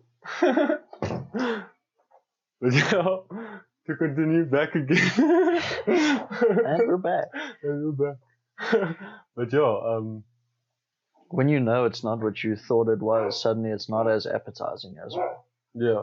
Like, if I see that patty and I'm like, yo, it's going to be a fucking beef patty, boy, a burger, you're already thinking about it. And you bite into it and it's not. And you're like, oh, God, that's not what I wanted. Suddenly, like, you don't even want the burger anymore just because the patty is not the same. It's different, yeah. Yeah. I don't think this bro's gonna stop barking, dude. He's keen. Oh, shit, dude. He does what he does, man. Oh, there he does. It's going to be like that. Schrodinger's dog, dude. Schrodinger's dog. It is what it is. Is he barking or isn't he? But yeah, no, it's all a weird argument though. Like, even, like, if I had to say, because I don't believe there's any high road with any of this, as you know. Like, so I can't say that this way or that way or this way or that way is better. So it all just comes down to personal opinion and options. I guess, dude, options are another thing. Like, if you have a means of, what was it in Blade Runner where they had those, like, cockroach balls. Larvae, yeah. Like, if that's your source like of America protein. said, eat the cicadas. Sure, dude. It's just, when it comes down to feeding people, at some point you need certain nourishment for you to be able to survive. And like you said, I wouldn't know what I would choose in a certain situation. I'm sure over no food you'd choose something readily available to eat. So but if the thing I said, is also, like, if I'm redlining and I'm borderline dying and my brain switches to that thing that they say you have, I don't know how I'll behave in that. I'm gonna I can't tell you what that is. The feral Jerry's foaming at the mouth. My hyena. Hear trash cans rattling from outside. There's Jerry's fucking. Yeah, dude. But the thing is, you don't know. Like, I can say anything, but I don't know the answer to that question. Yeah. I can pretend and say I'm going to be a vegetarian through and through, but it is a lie to say if in a stressful situation I'm going to behave like that, because I don't know. Yeah, man. And I suppose, like you said, I wouldn't specifically go and hunt the buck, like you said. But now what if it was there's me. So it's you and me, we're stranded somewhere, and I managed to successfully kill a buck. There's now available protein on hand. We start a fire, that thing's meat, steak. That you eating that means you're able to provide me a better service of being not only a companion but another working partner in a hostile environment. It's better to have two than one. If my chum starves and dies, it's just me braving the cold, braving elements, famine. Working one man is hard. Even just if you have to build a shelter one man, it's hard. Yeah, compared to two men when you can at least, or two people where you can just hold two it people, together, but one oak hasn't chowed in 3 days. But you've got this whole buck. You've been just decided to take an owl, dude. He's like, but it's all odd. But I believe it should be a fair trade of energy. Like, if I was out and I had to hunt something to chow it, if you had to work for it, it's worth it. If I had to work for it, yeah. Yeah, but if it's just it pops up on your plate, it's a whole other thing. But then also the same argument with veggies. It also just, I go to a shop, it arrives on my plate. Like, I haven't actually put in the time. But I guess that guy chooses his lifestyle, dude. Like, no, but the thing veggie is, like, can only grow so veggie, but a cow gets put in the box until it gets burgerized. But also, you go up to this plant and you're like, hey, I'm going to take off one of your appendages, like, by the arms. Like, it's a plant, but you're ripping things off of it still. Like, there is no, like, higher road. Like, it's still a being. That thing's as alive. Like, I can argue anything. It's just, I think, man, but maybe the crocodiles wait thing, in drinking water. Lions hunt at night. Trees fall down in heavy winds. Are just more personal because I can see their eyes, dude. Or think about it like that. Like, I'm pretty sure a lion sees its prey's eyes, bro. But it's driven by hunger. It's driven by that instinct to feed. Or, hey, look at my incisors. Or look at my teeth. No, but he's made for this shit. He doesn't sit there and go like, yeah, these are pointy. I can definitely kill a buck with this guy. No, the mother lion he's been made for this, dude. Yeah, dude, he's fucking fine-tuned to do that shit. Yeah. It's a trippy one, dude, because, like, if I look at animals as well, I don't judge animals for their choices of how their diet is. I'm not going to go up to a lion and be like, fuck you, lion. Fuck fuck, Elon, stop eating buck, be a vegetarian. But dude, there's people that make their dogs vegetarian or vegan. There's Well, people. Shrek's not a vegetarian. I still get him nice little. He gets meaty snack. treats. Yeah, Dude, I can't choose for him, bro. He fucking enjoys that shit. Man is wolf, dude. You take away his meat in his food, he'll start catching birds again, dude. Yeah. Literally. That guy's But made that's to the hunt, thing is, dude. like, I don't have a choice for that thing either. I can't make it do anything. Be like, I'm gonna be a vegetarian. You're the carrot dog. Like, I'm not eating meat, so neither will you. yeah, no. It's a confusing one altogether. Yeah, but that's life, dude. But yeah, that's why personal choice, dude. I thought I could do it once, but it was more motivated by a female than anything.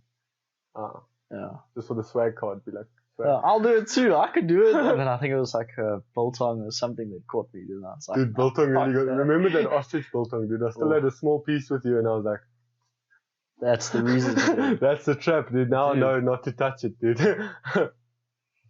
But also, I wasn't too religious about it at the beginning as well. Yeah, you did honor for a long time. Yeah. Like about a year. But also, I had to, like, let my body figure out how to do it. Dude. Because, like, I'm a strong believer that if you suddenly remove something out your body, it's going to wonder where the fuck that is. Yeah, dude. My And you're brother gonna have spoke about withdrawals, something like dude. this.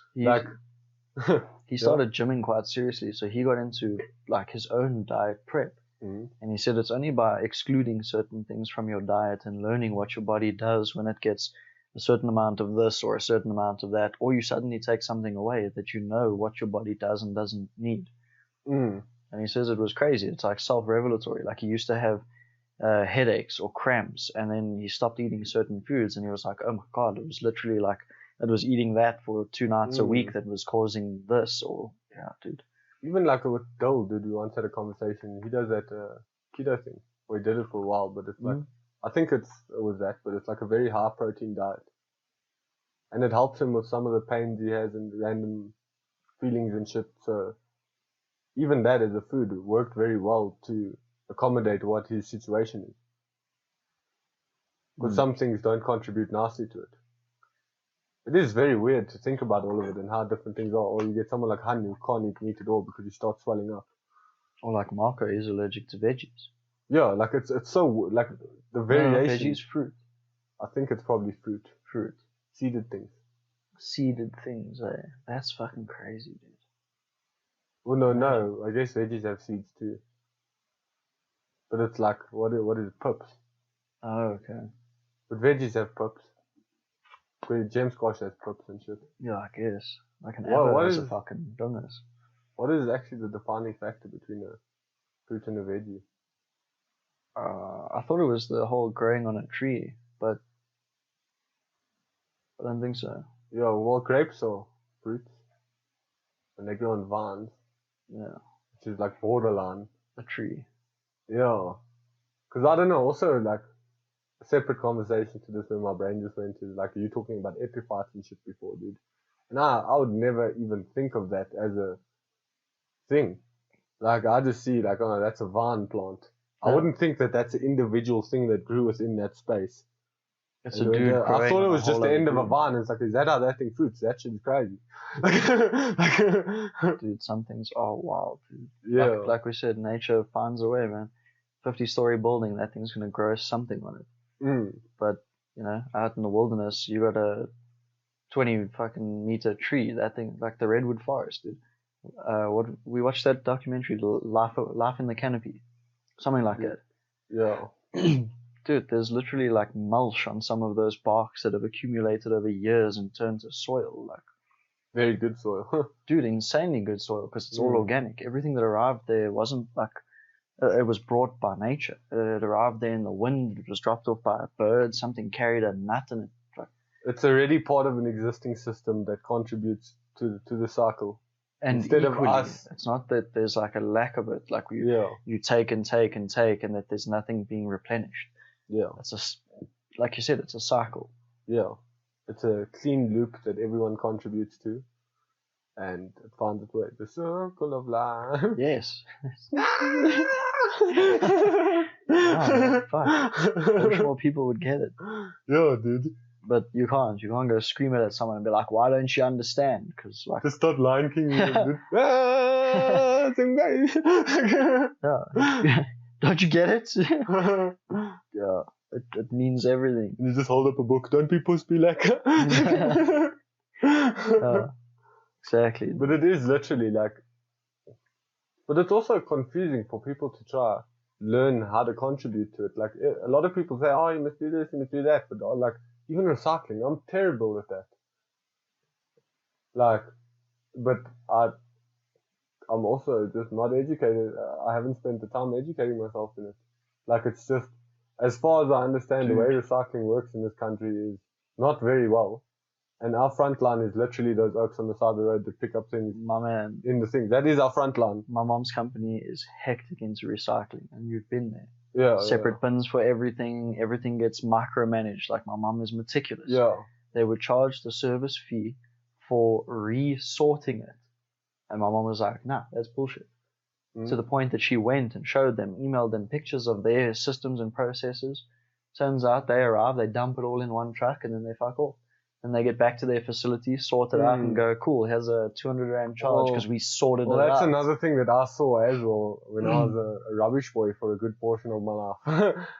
Is I'd have to be on the dump there and you'd see these fancy companies and you're like, it's a recycling company, what they're doing. Like, it could be excess of things that they weren't throwing out, but it looked like they were also just dumping it in the dump. Like, people are lying. Like, there's certain... It's getting like, recycled. Yeah, no, but the thing is, like, it's not actually like, ding, ding, ding, ding. Like, it's not just a magic trick where it should appear. That's why I say the front line is those oaks who collect things, because they literally go to people who do something with the plastics or scrap the metals or do this or do that. Like, they actually are like our sorting system. Somewhat, man. Because sadly, like even like let's say milk, I didn't know that you had to empty out all the milk, and then also with some things you also have to take off the lid or that little ring around it, or like there's such small things that they don't commonly actually try talk to people about. It's more just recycle, and then you're like, well, there is, but plastic. Where inside that is their room and their message for the whole fine print. People are barely listening as it is. How do you scream an essay at someone? Yeah.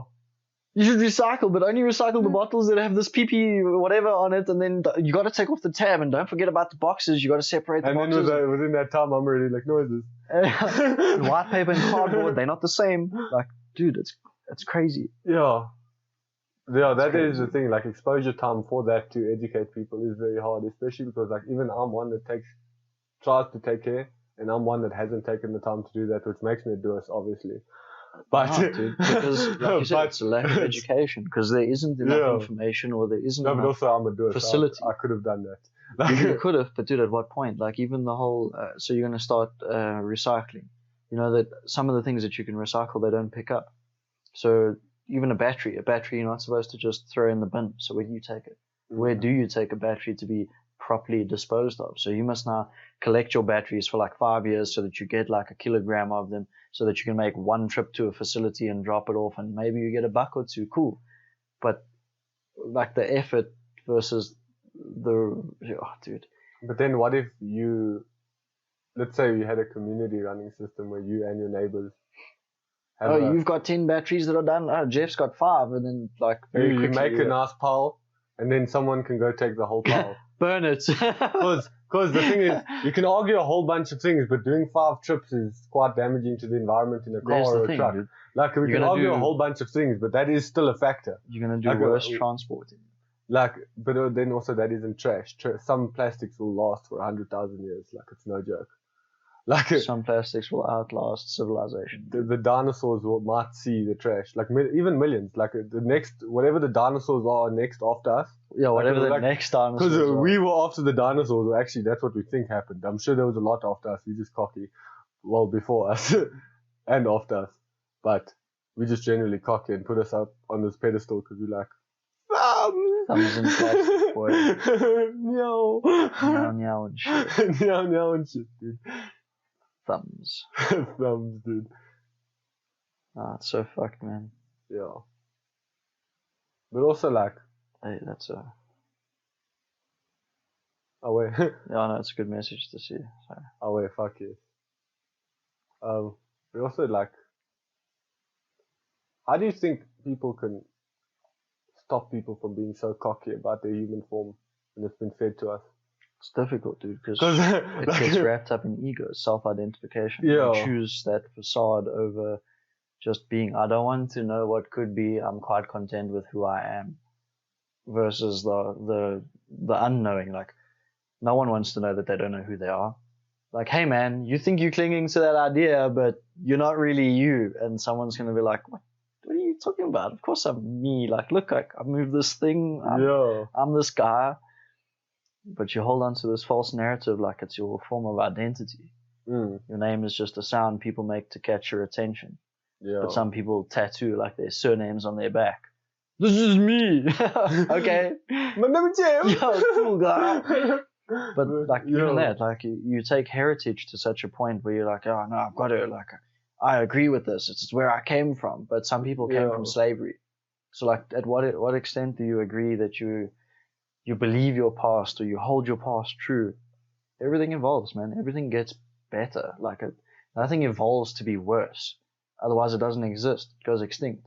Pretty much natural selection. You only evolve to get better, but we've used this form to only do worse. Well, it looks like we're going to currently evolve technology into being some sort of a thing that exists. Some AI guy that's going to take us out, bro. Some computer Ultron. you're just going to hear in the middle of... No, I don't think it's going to be Ultron. I think it's going to be some supercomputer in the middle of some lab somewhere just being like, fuck. Fuck.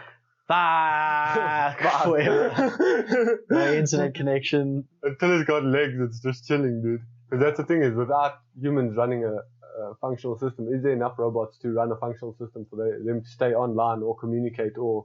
Matrix. The Matrix. They just turn people into batteries. Yeah. Well, arguably we are just biological batteries. Everything is. Yeah.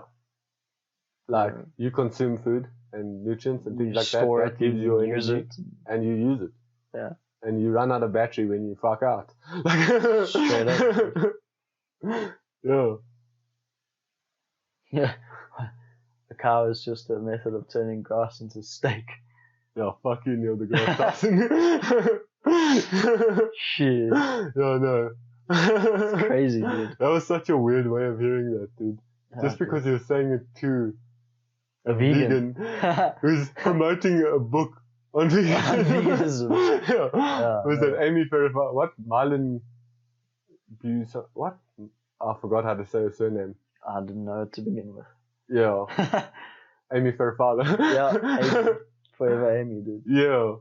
But yeah, even that, like, it's just so weird as well, like, because can you judge someone like Neil deGrasse Tyson? Because I still listen to him about some things, because the way he explains some things is quite useful to me, because he does use a different door to what other people do. It's also like linked to that conversation we said then earlier. People that something know like that, things know things. I disagree with. But that's my choice, obviously. But I'm not going to suddenly be like, no, fuck this guy. Although I did say fuck this guy, I'm not going to stop listening to him. Yeah, but like, what he said was his personal point of view. The other but things that he as a says man are of science, scientific fact. No, but as a man of science, it does make sense to say that's what it is. That's just how someone with an analytical mind processes that event. Yeah. Or someone like Ben Shapiro is very different to the way he might explore things, but you might learn something from him because of that, especially. So, do we judge the differences in these people, or do we... Him saying that is probably what makes him as different as me and you from him and Ben Shapiro. Like, that's the thing. Both are sources of really good information, but at what point do you strip away someone's personal identification to be able to either yay or nay say the information they hold?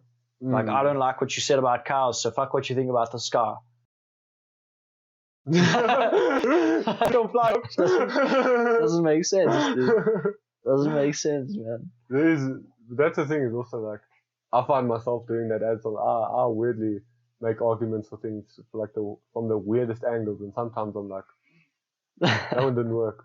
Like, but also like, I want to say fuck this guy, but I can't find out why.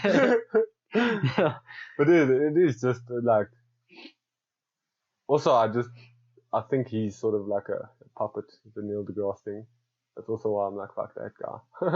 I think you reach a certain level and you become... I'm just assuming that as well.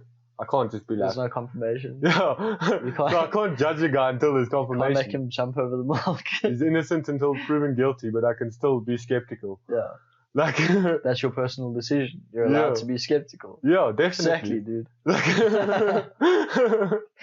But yes, that is a good question. Does it jump over the mark? Real talk. Zuckerberg, where's he at, dude? Someone put a glass of milk in front of that man and see if he tries to jump it, dude. Yeah, we'll Without see. licking it, dude. Without licking it. Oh, medieval times are strange, dude. Maybe it was just lack of education, bad communication, Well, language you've heard about the skills. plank, dude. What are you getting in the box? Oh, you see things? Boy, do I know what's in store for you. Imagine, dude, you just become a shaman and now you're stuck. Yeah. I'm very glad as much as I disagree with medicine nowadays, I'm very glad we dodged medieval medicine. But I don't know, this is occasionally as hearsay as that. Jeff said it worked when you put the box over the boy. Should do that for Dave. I saw this guy and he let a bird pick at his wound. His arm didn't fall off. Seems like a good idea. Oh, yeah. But also that's the thing is like, do you think in 10 years time we're going to look back at ourselves again? Or let's say actually 100, 10 years. Well, actually 10 is quite a huge difference. Dude. In 2, this has happened. In 25 years, we went from black and white to color TV, man. Now you can stream Netflix and fucking... Yo. Real talk, dude. You should ask these other people what it was like seeing in black and white, dude. Were they really seeing in color if all they ever saw on TV was in black and white? Have you ever really seen in color until you've seen an Ultra HD TV? Because those colors are magical. Like I've walked into some shops before and been like, what is that? Why is this TV so insanely bright? But that's also why I believe TVs can't go any further than what they are now. Like our brains literally can't comprehend any better resolution. Dude, I experienced that for the first time when my dad bought a fucking massive TV. Like, yeah, it was really good quality, but just the sheer size of it, I couldn't find myself sitting stationary and looking at it. Like, I was always like looking, because now it's so much fucking bigger. You got to look around to see what's happening. But also, if it's better quality now, you're not going to suddenly see those minute details in this other, like, let's say you get like Ultra HD 4K or 8K or this and that. Like, how much more can our eyes actually see beyond the sales pitch? Because to me, from LED to Ultra HD, they look pretty similar to me. And then 4K was a game changer in 8K. But like, a noob won't be able to tell the difference. You only need 720s for moving We used to play pixel games. Yeah, pixel games. And not give a fuck. Pixel games were HD, dude. As fuck, HD, dude. Ratchet and Clank, dude. I can show you a picture of Ratchet and Clank right now. You played the PlayStation 2 game when you were a child. I can show you a picture and you'll be like, that's Ratchet, even if it's in Ultra HD. Straight up. You just know what it is, even though you saw it in shitty quality, which is weird. How does your brain translate those things? You didn't see it in shitty quality. It's like, you saw it in HD, dude. But it's like, you know when you see someone growing up compared to not seeing them, but you still recognize them years later, although they've changed a lot. I saw those What did you actually see that was the signalers that said that's that person? Because I've literally walked past my own grandparents in a shopping mall with their COVID masks on. I looked them right in the eyes and I'm like, I know this guy from somewhere. Hey, get the fuck out of my way, man. I was literally like, I know this guy from somewhere. I carried on walking. I was like, and then eventually I was like, Grandpa? Graham? Dude, that's the thing is like, there's such a weird, like a mask. You know how much it hides of someone. Yeah, well, criminals don't wear them because it exploits their identity. So, how much of the world is criminals right now? Anyone with a mask, man. They got something to hide. Yeah, what you hiding, dog? Yeah, that's confusing. But yeah. I feel like that's life in general, man. It's confusing. No one really has the answer. No one knows what's coming. We know where we've been. We can't go back there. Yeah. Both, like literally and physically. Like, well, we shouldn't go back there for reasons of the past, and we can't go back there because, fuck, I haven't jumped out of a hole in my wall to slap myself and tell myself it's a bad idea. So time travel's not real. Oh yeah, right now if we time traveled. This, we don't even have to do a time marker. Meet We'll you know, right dude. now. Yeah, I'll fucking come in. I'm like, Quickly hey, throw a man. quick backhand. Yeah. What you doing? Oh, fuck, bro. Yeah. It's a wild life, man. I know, it seems like it doesn't exist, eh? I don't see nobody. Yeah. Where's this guy, dude? You like the cheek. As long as it's not like a David Copperfield, dude. Oh, fuck. Fuck that, man. Just gonna cowboy style hop on my shoulders. What was that? 7 Days in Hell, dude. That movie. Yo. Existential fear of a magician suddenly appearing on your shoulders. Imagine just... and then you can appear on someone's shoulders, dude, and you suddenly now have a fear of being David Copperfield, dude. I would fear that forever, dude. That's the weirdest one I've ever heard, dude. Like arachnophobia, I understand, dude, but like the weirdest part is like Copperphobia. as much as that's a joke in a movie, it makes complete sense. I would fear that fact. Someone spontaneously appearing on your shoulders at any time. You could be doing anything. Jesus, dude. No, dude. Yo, from taking a dump to cooking food to driving your car, dude. Imagine Don't pull your toilet, dude. Fuck that noise. Fucking hell. Oh, no shit, dude. Yeah. Wild. But yeah, no, magic. I don't know about magic. I believe the world is very magical, depending on like Mystical. or even there's some magical shit that happens, but it depends what you consider magic. Dude, this is magic. The Like fact if that I see some ghost thing, I can call it that thing's magic. capturing just the reflection of the light off of us, and it's storing it on a little fucking thinness, and you're gonna send it out on the interwebs for people to watch, dude. That shit's magic. Dude, Like, imagine internet. telling that to people 100 years ago. They'd be like, buddy, you gotta go to a psych ward. Yeah. It's legit, dude. Well, people got literally sent ADIs for talking about the Aether, which is pretty much like the internet before the internet, but it's some like. But yeah, like nowadays even. But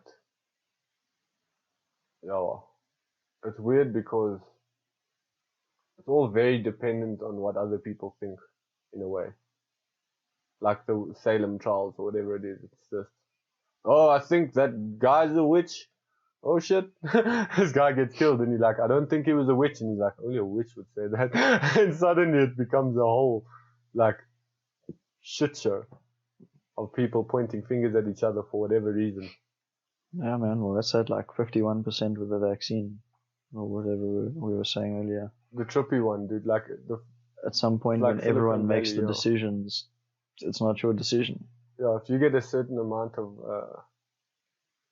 like a 50, or let's say 45 to 55 split, and 55% of the population was indoctrinated into, well, that's probably pointing fingers.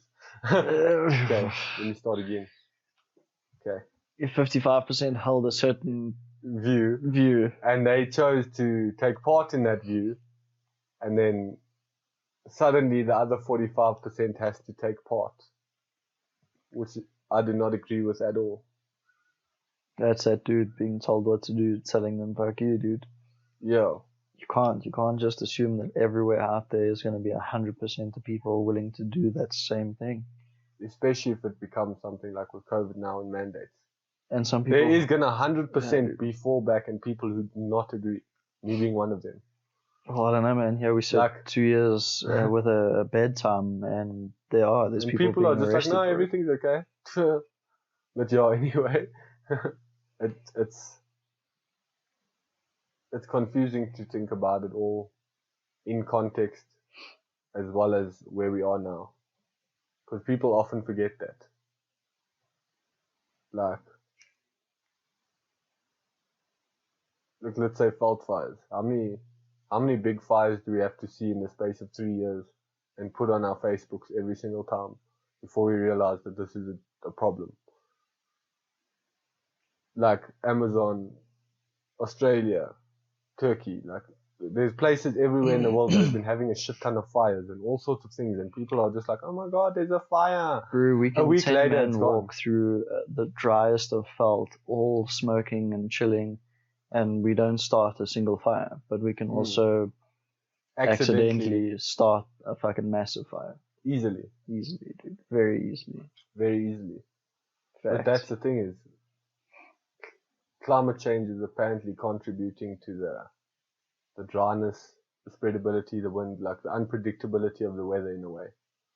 Because if you can somewhat predict the weather, you could actually try to determine paths of these things, or which way. At this time it might be blowing there because there's this wind coming from that side doing that, and then this is going to do that, and that we're not that field is like this. And we don't know when it's going to rain, dude. Yeah.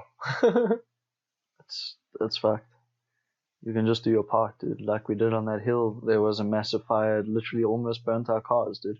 But we didn't set a single fire. Was that next hike that you guys went on? Oh yeah, you weren't there, dude. Yeah.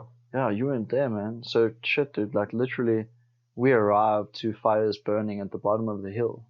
We walked on the other side of the hill for the whole day and came back to like right by the cars on fire. Not the cars on fire, but right by it. Like the whole day, that thing creeped up the hill. But we didn't set a single fire walking through the hill. It could happen at any point, though, dude. It's just so crazy, man.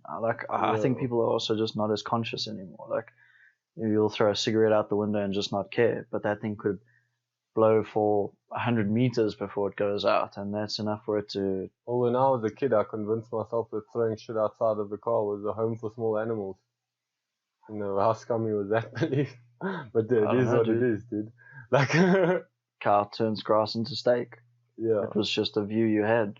Yeah, if I throw out this McDonald's fucking cool drink bottle, something can go live in there, and then obviously that wasn't logical. But I was a child. Dude, it's disinformation, or I mean, you had to construct your own reality from the information you had. But it's also lack of responsibility in a way. When you don't give a fuck, you simply don't give a fuck. It's like, there's a certain line where people are like, I've already crossed it, I might as well carry on crossing it.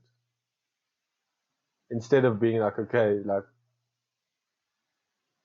let's say, even with like the vegetarian thing now, if I eat meat tomorrow, I'm not going to suddenly be like, oh, I fucked up, I'm now going to eat meat again. I can still choose, am I going to be a vegetarian or am I going to eat meat?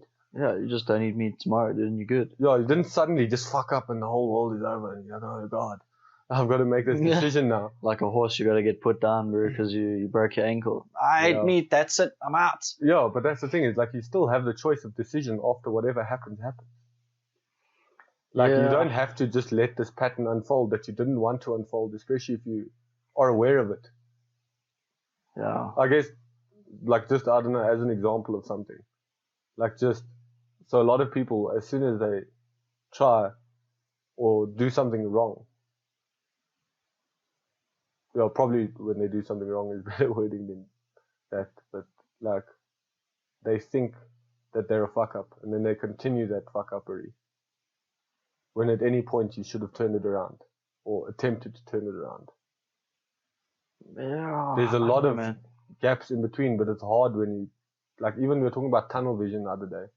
I'm someone that experiences that. I can suddenly lose a week of life from tunnel vision. Like, so it's weird amongst all of it. Yeah, man, reality is a crazy place. There's nothing else quite like it. Hey. And literally, you either here or you aren't. You gotta be there for it to make a difference, dude. I lived for long, switched off, man. Like, this guy was just cruising around, doing his thing, living life. Same, dude. Now I'm so much more aware, like, oh shit, dude. The thing is, like, it's weird because when I look back at myself before, it wasn't actually choice at all. I just didn't realize it. It was just that certain point of, oh fuck, something's different here. What's going on here? Like, and then also taking the, like, sort of responsibility among myself, even though it's taken 4 or 5 years to get somewhere, and it will take more years to get somewhere else, but just to try and look at it. But that is the thing amongst it, is people just don't want to look at something. It's easier to not, dude. If you don't have to identify the things wrong with you, there's nothing wrong with you. But if you do, in the dark room, sit down, talk to yourself, suddenly, dude, everything comes out. You pick yourself apart, man. You're not so as high and dry as you thought you were. You're actually a piece of shit. And it's that self-identification that drives the greatest change. It's when it's you that made the decision to pull yourself out of the bottom of bottom that you truly become a better person, because you know the extent of your failure. You know how low you can go, so the only other way is up, because you know where low is. Yeah. I've heard this one thing though, that you should never think you've hit rock bottom, because one day it'll show you again. Yeah, dude. But that's the thing, is it's also like being aware that but the thing is, like, there is certain bottoms that people reach when they're like, fuck this noise. Okay, then maybe not like a bottom of a bottom, like just a reference point, like a place in your life that you can hold to account for a certain feeling or a certain situation, and learning your way from there to navigate out. Yeah. It's difficult, dude, but once and done... to track things, especially if you haven't been paying attention. That was my biggest problem growing up. I can't track a lot of my problems because I wasn't actually paying attention. I was hardly there. Yeah, you only saw the byproduct of the problem. Like, dude, I used to get so angry at things. I used to flip out over the smallest of things, until I realized that 99% of the shit that I used to get angry at, I in some way had an influence. Like, I could have woken up earlier.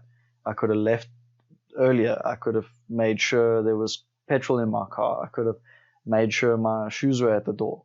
But, you know, you get so angry, like, you get to work and, my safety boots aren't in the car.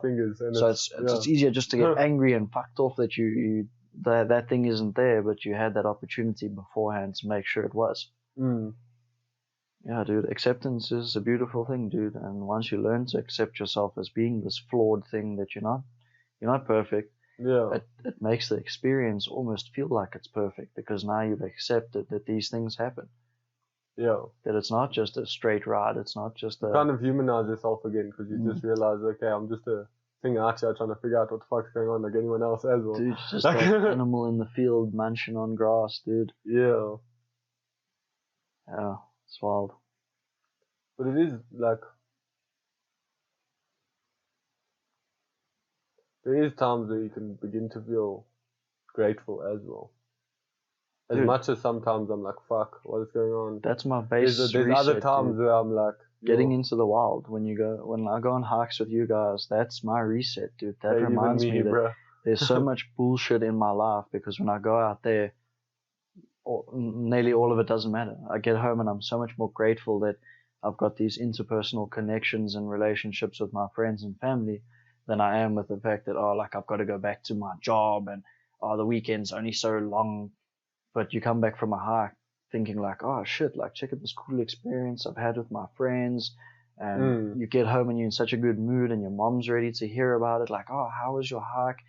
You almost sit and reminisce. Like, you want to tell them the stories. Obviously, there's a lot you can't tell anyone, and shit goes on, dude. But like, it drives those interpersonal relationships, because you've managed to find like a base. You've touched base in your life. You found something you enjoy.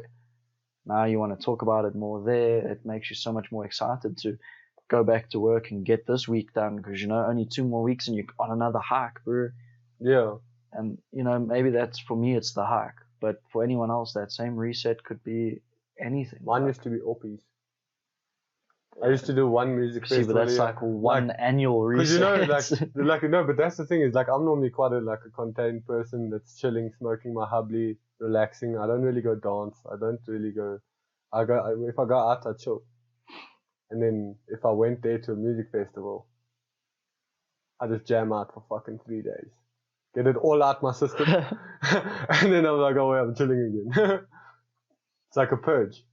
It's your Rumspringa, dude. Yeah, Rumspringa, yeah. Purge is a horrible word compared to that, actually. Like, you just... After the movies, it's like, you get to give up your shit and just go fucking balls to the walls, dude. And then when you come back, just everything's still normal and real, dude. Yeah. But it is, like, weird. Because something like that as well, like, it was extremely helpful in my life. Because through dark times, I got to hit that reset and realize, okay, I don't have to be like this or that or that or that, and slowly. It's a coping mechanism, also just bro. Energy. Yeah, well, that's Just- like Oppie alone is its own energy, dude. That's like a whole other thing. Yeah, but it's like that gives me energy to come home from. Like it doesn't take it from me. You come back and it's like the hike, dude. It grafts for a was while. like- What it gives you. It gives has you a more huge than return. it takes from you. Yeah. Yeah, it has a huge return that you can happily take with your life for a couple of weeks afterwards. Yeah, dude. Oppie takes its fucking toll, but when you're sitting 6 months later talking about it and you know the next one's coming. No, but I mean as like a release. Never mind. Just bringing it up, like just sort of. But isn't it still, dude? I mean, that's what it rings true too. That release it's echoed until the next year. You know, oh, we had such a sick Oppie last year. Then you get to Oppie and you're like, fuck yeah! Because last year was so crazy. Yeah. You've anticipated it the whole year with the inklings of the last one being reminisced. So it does, like, shit, dude, before I ever went to one, all I used to hear was you guys talk about it. Yeah. Do you know how much that hyped up my first one where I was like, oh my God, oh my God, oh my God. And then I got there and I was like, shit, maybe I just played it up that much more. Because I used to hear it and I didn't get to experience it. That's the thing, is our imaginations run to what these things could be until you actually realize what it is. And it's not that it wasn't crazy, dude. I mean, shit, to have that many thousands of people and at the same place and just experiencing insane. the niceness of people in that environment as well is so rare, and the amount of people. Dude, Because you there just is meet quite a a whole sense bunch of like, randos, community. and people are nice, because everyone is there away for the same reason. They're chilling the fuck out. They're there to get away from the base reality. They're there to reset themselves. Yeah, they're chilling, dude. Yeah, man.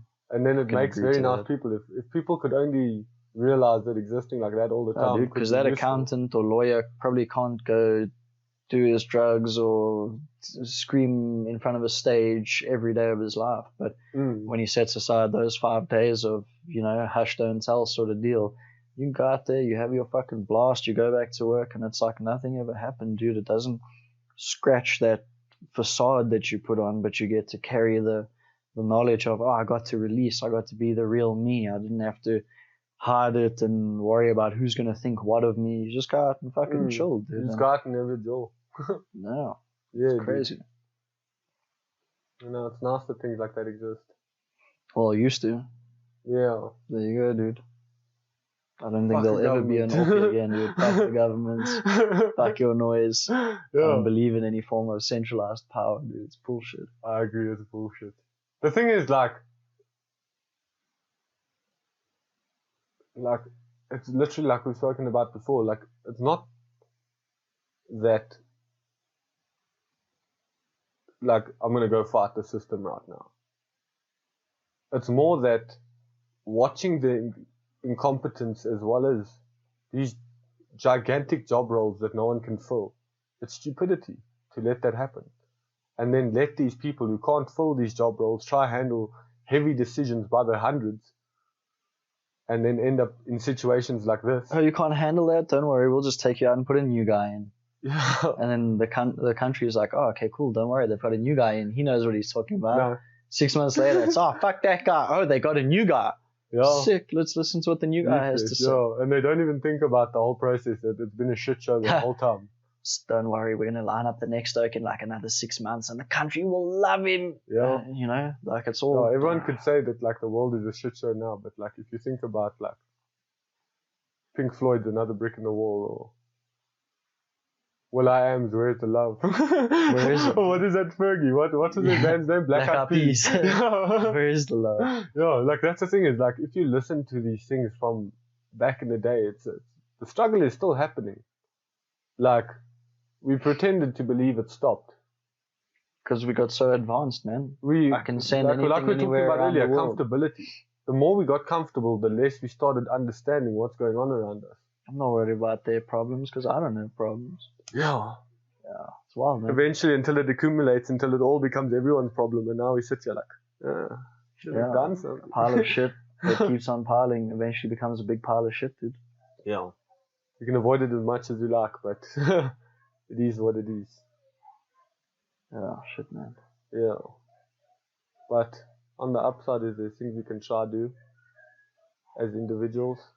There's things that we should try to figure out how to make companies do as entities.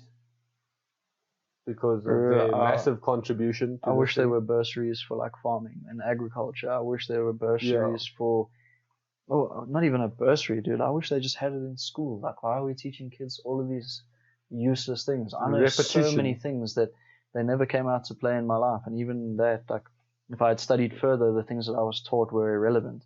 And there's always new information and disinformation and things. Dude, things evolve at such a rapid rate that the only thing that I see staying the same is the way we procure food. I mean, we should teach our kids how to be self-sufficient. What happens if the lights turn off one day for good? Yeah. How do you teach a kid to get food? How do you get food? These are things that I think a lot of people need to learn that we just don't. And it's easy to pick up your phone. And the crazy thing is there is YouTube channels that you can go learn this on. You can, but that's not considered a level of education. You can't go watch that and successfully grow a crop and now you've got your matric, which now doesn't mean anything. They want you to have your matric, but it doesn't matter if you... But also the thing is, if you know how to look after yourself, I'm sure the government wouldn't like that because then their jobs will become null and void. Yeah, self-sufficiency is key, dude, but but then they lose their jobs. Yeah. Nah, it's fucked up, man. Yeah. But like looking at some of these problems in the world, you're just like, how the fuck did this happen and how are people still allowed to How did it get so far? Yeah. Because people are comfortable, dude. And then some other idiot just comes on, plays his bullshit, walks away, like you say, 6 months, dude. 6 months, man. It's all a facade. You know, they make enough money in that time for them to never have to worry about it again. Like, they still get paid by the state. Get a house. They get nice salaries after whatever they did. Exactly, dude. You gotta protect the people. Whether you signed some bill, whether you did something. Yeah, just, hey, we're gonna put you in power, sign this, and that, and we'll make sure your kid's set for life. You know what I'm signing tomorrow? This, and that, man. Yeah. Everyone wants that security. What that thing is. But also, like, what is that thing? That thing gets my kid free education, gets my kid in a good school or a good future, because at the end of the day, man, when I'm not here, I want to know that my kid's gonna survive. It's fair, yeah. That's everything and everyone's worry, dude. No, but like under that same argument, it's why would anyone try to save the world if you're not gonna live there? Like, there is someone else that's gonna live there that you are doing. It's your kid, dude. Yeah. Should you choose to have kids? Because I mean, that's the thing that we do now. We decide if we're gonna have. But I mean, before that, that's what it was. Like, everyone's you're genetically imprinted to want to breed. Like, you're supposed to help the next become the better, not have 80-year-old politicians. You're supposed to produce the next best model of human being, and you're supposed to leave the world in the best state for that thing to survive. Yeah. And we're not. Yeah, sadly. We're making weaker copies of ourselves in a world that's worse and worse. Like, I mean, it's a hostile environment with people being born defective all the time. And I say that in like the most light-hearted way. Like, when you're born with a problem, it makes life difficult. Yeah. It makes your life, people around you lives, everything becomes so much more difficult, and it's accepted as a norm that people are just being born with more and more problems than ever. And and in nature, that sort of a thing would be removed from the system as natural selection. It's just so wild, man. And the thing is, we technically also passing on genetics that'll be worse, dude. I mean, not the best genes, genes that you can pass on that leave not only your kids but your kids' with problems. I mean, things as basic as like cancer. That like some cancers can be hereditary, but some don't come out just next gen. Like, oh, I had cancer, my kid will. Next one. It's my grandpa had it, which means my dad didn't have it, which means oh shit, maybe it's me. But also maybe it's not. But also the thing is, like, your grandpa could have gotten it somehow, and then you could also believe it's hereditary because you've eaten 2,000 McDonald's burger and it fucked you up. Like, it also depends on the way we look at it. No, it really is it's a weird thing, bro. I don't think anyone fully understands what's going on. I don't think anyone truly will. I don't believe that either. But until besides, then, man, we are currently in being, and we are we. We're here, dude. Like, what is? We are we. Like, as much as I'm an individual, we are we. Like, so that's pretty much the only definite points I can put forward is being, and we are we. Besides that, I can't actually try to lock anything in. Like, even those are probably borderline arguable to some people. Like, Yeah, no, it's wild, man. but yeah, no, we all have different perspectives.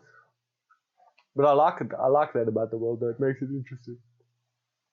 Yeah, man. Abundance. Maybe my perspective helps someone fucking make some kind of decision, bro. Because, shit, there's no one making my decisions for me but me, but I still don't feel like that's my best shot either. Like, at the end of the day, Yeah, we aren't just ideal beings that can do the right thing every time either. You're stuck in your No matter how predicament, far you man. go, no matter how much you learn, no matter how much shit you've been through, folks still make mistakes. And there's always shit going on, dude. Yeah. Things are always happening. You can't ever just tell yourself, oh, why is it always me? Because these things happen. Sometimes shit just happens, man. Yeah. I mean, Mhm, I saw this thing the other day about a guy during, what was that crazy big eruption fucking thousands of years ago? Mount Vesuvius. Vesuvius. I don't know. Pompeii. Pompeii. Yeah. The Pompeii eruption, and this guy was like clouted from the back with a fucking boulder. So he was found like legs fucking facing down, like that thing fucking Like Scorpion. like took him out, dude. Oh no, dude. Imagine being that guy. Imagine being the guy that was like, and then he just chose you, You dude. didn't Like, know you could turn left, dude. It's exactly like everyone in the movie. He just runs. but dude, there it is. Turn. So you watch Jeff turn left and he gets pummeled. So you're like, fuck it, I'm going straight. And then you just, Yeah. oh man. But it's also like in the movies when they're running from someone. Why are you running straight, dog? Or a car is chasing you. Turn left. Immediately just go, the car can't do that. But dogs are like, fucking... End up tripping in the road and you're just like, guys, what's going on here? Like, Oh man. but the thing is, like, when people are panicking, like, you can say that, like, movies lack logic. But also when people are panicking, they also lack logic. Logic goes out the window when you're stressed, man. You just... First option that Fight comes or at you, flight, you're dude. like, fucking, let's go. Like... You're the accumulative sums of decisions past and the potential to make with that any future decision, dude. That's the advantage we do have it nowadays, though, is we get to share enough amongst all of us that we can possibly help a lot of people make maybe better decisions, or just look at things a little bit different or something like that, because each one of us can individually contribute in any way to that. Shit, Whether man. it's having a conversation with someone, whether... Yeah, even just getting information out. Like someone having a raw conversation is better than watching an hour-long special on CNN. Yeah, definitely. Yeah, it's fucked up. Yeah. Also depends who you watch. Like, weirdly enough, I watched this thing the other day, like, Jay Shetty and Alexis Ren. Extremely interesting, dude. Like, just the way she viewed reality and the way he somewhat asked questions and looked into that worked out so perfectly for explaining things. It's crazy.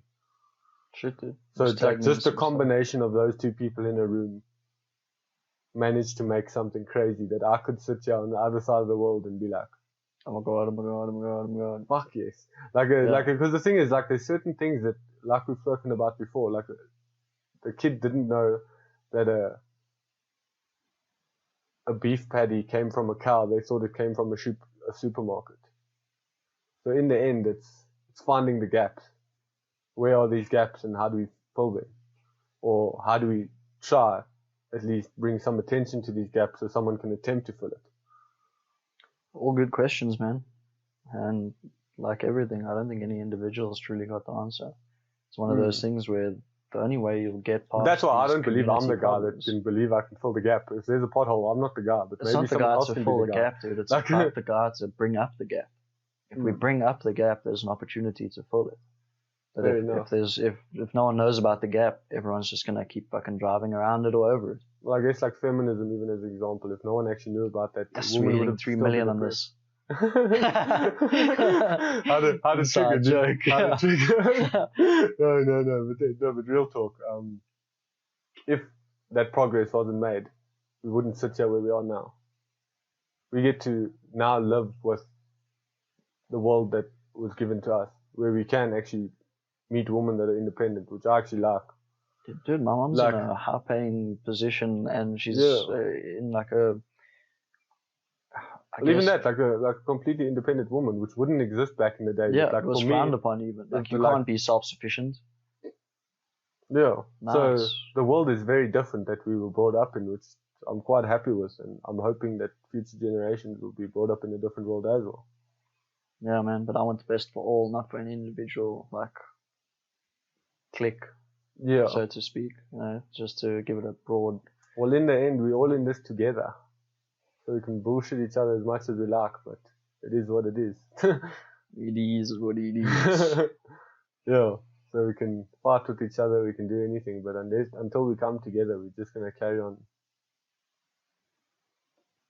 being noisy. And the thing is, coming together isn't exactly coming to agreement. Like, let's say nature, I can argue, is together, but a lion still eats a buck. There's still, like, Yeah, but nothing in their realm or environment ever truly ends. Like there's always a circle. It's only here where we have this impending doom because we've fucked up our environment. because the circle is closed now. Now we're figuring out why there's a fucking giant gap in between the circle. Yeah, we turned Like- the circle into a straight line, and now we're scared of where it's going.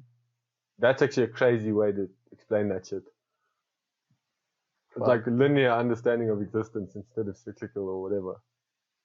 Like, because we actually created those destination points, they're also there now. Yeah, it wasn't there until we started doing our thing. Yeah. It's weird, dude. It's such an incredible place that we live, but it's just so. Trippy. It's frustrating that we can't. frustrating. You can't.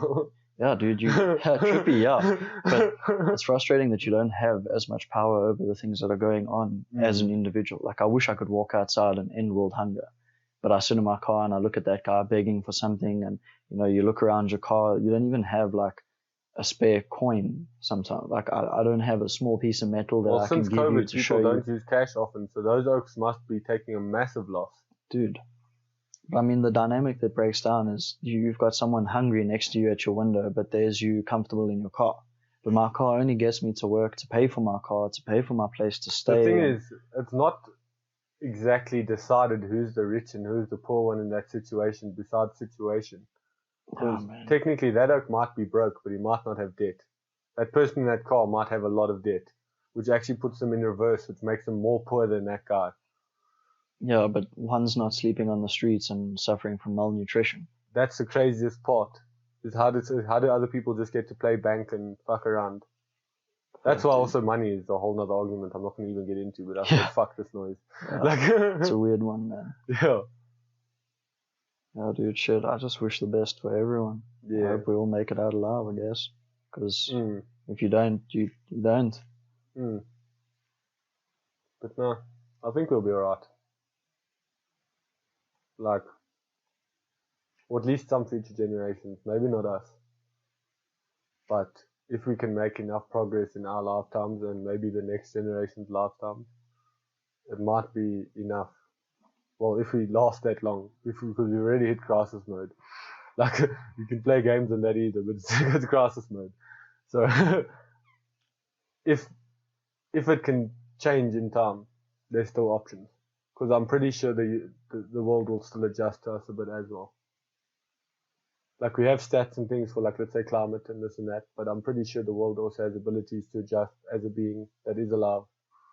Dude, it'll definitely kick back, man. So if we respond correctly, we might be able to if you do could something. Thanos click all the people off of Earth, literally it would bounce back. It would flourish. Dude, it would flourish. We're the only thing inhibiting it. Yeah. But then the thing is, like, if population controls the thing, I strongly disagree with that. But sadly, it's where the whole Thanos argument comes in. Either you gotta not Like, I have as many disagree, kids, but it or you is what gotta it cull is. half the kids, dude. Yeah. Yeah, it's fucked up. Fucking madness. But also, we believe in culling animals, so I don't know. That's the one reason why I wouldn't become a game ranger. But you only cull animals when they're in a small environment and resources are running out. And That's current situation in human life. So if someone is doing that, is it really wrong? COVID. Yeah. But The that's people the thing killer. is, like, it's a fuck up. But that's where power and things come in. I don't believe anyone has the right to make that decision on anyone else's behalf. Yeah, but that's the whole. We had that argument. The people that decide to end their lives to save everyone else are probably the people that should stay. Yeah. Like But- if you say like shit's hitting the fan, yeah, those people. But are- eliminating that decision means you don't know who's going to stay. You don't know who's going to end up being there. It's just like a good old halfies. randomize. Yeah. Confusing one, but Dude, that's life. But the thing is that- confusing. let's say we are off the earth now, and then suddenly all these big things that we made like become a problem. Like you have mini Chernobyls, or even big ones, when you're gone, because now we've built all of these things that we can't actually handle because we've crossed the line. Like, Oh, but man. yeah, I don't know. I think we'll get there, or we won't. Mm. But at the end of the day, we still got to live our individual lives, and And keep going and doing our thing. yeah, man, Yeah. that's where it's at. The individual experience, Mm. So one thing we all have in common as well. literally. Even though it's completely different. Fuck. Yeah. But yeah. You want to continue or do you want to cut this here? I think this is good, dude. Oh, this is quite a bit, dude. This is quite a bit. Yeah. Thanks for watching. Oh, well. Dude.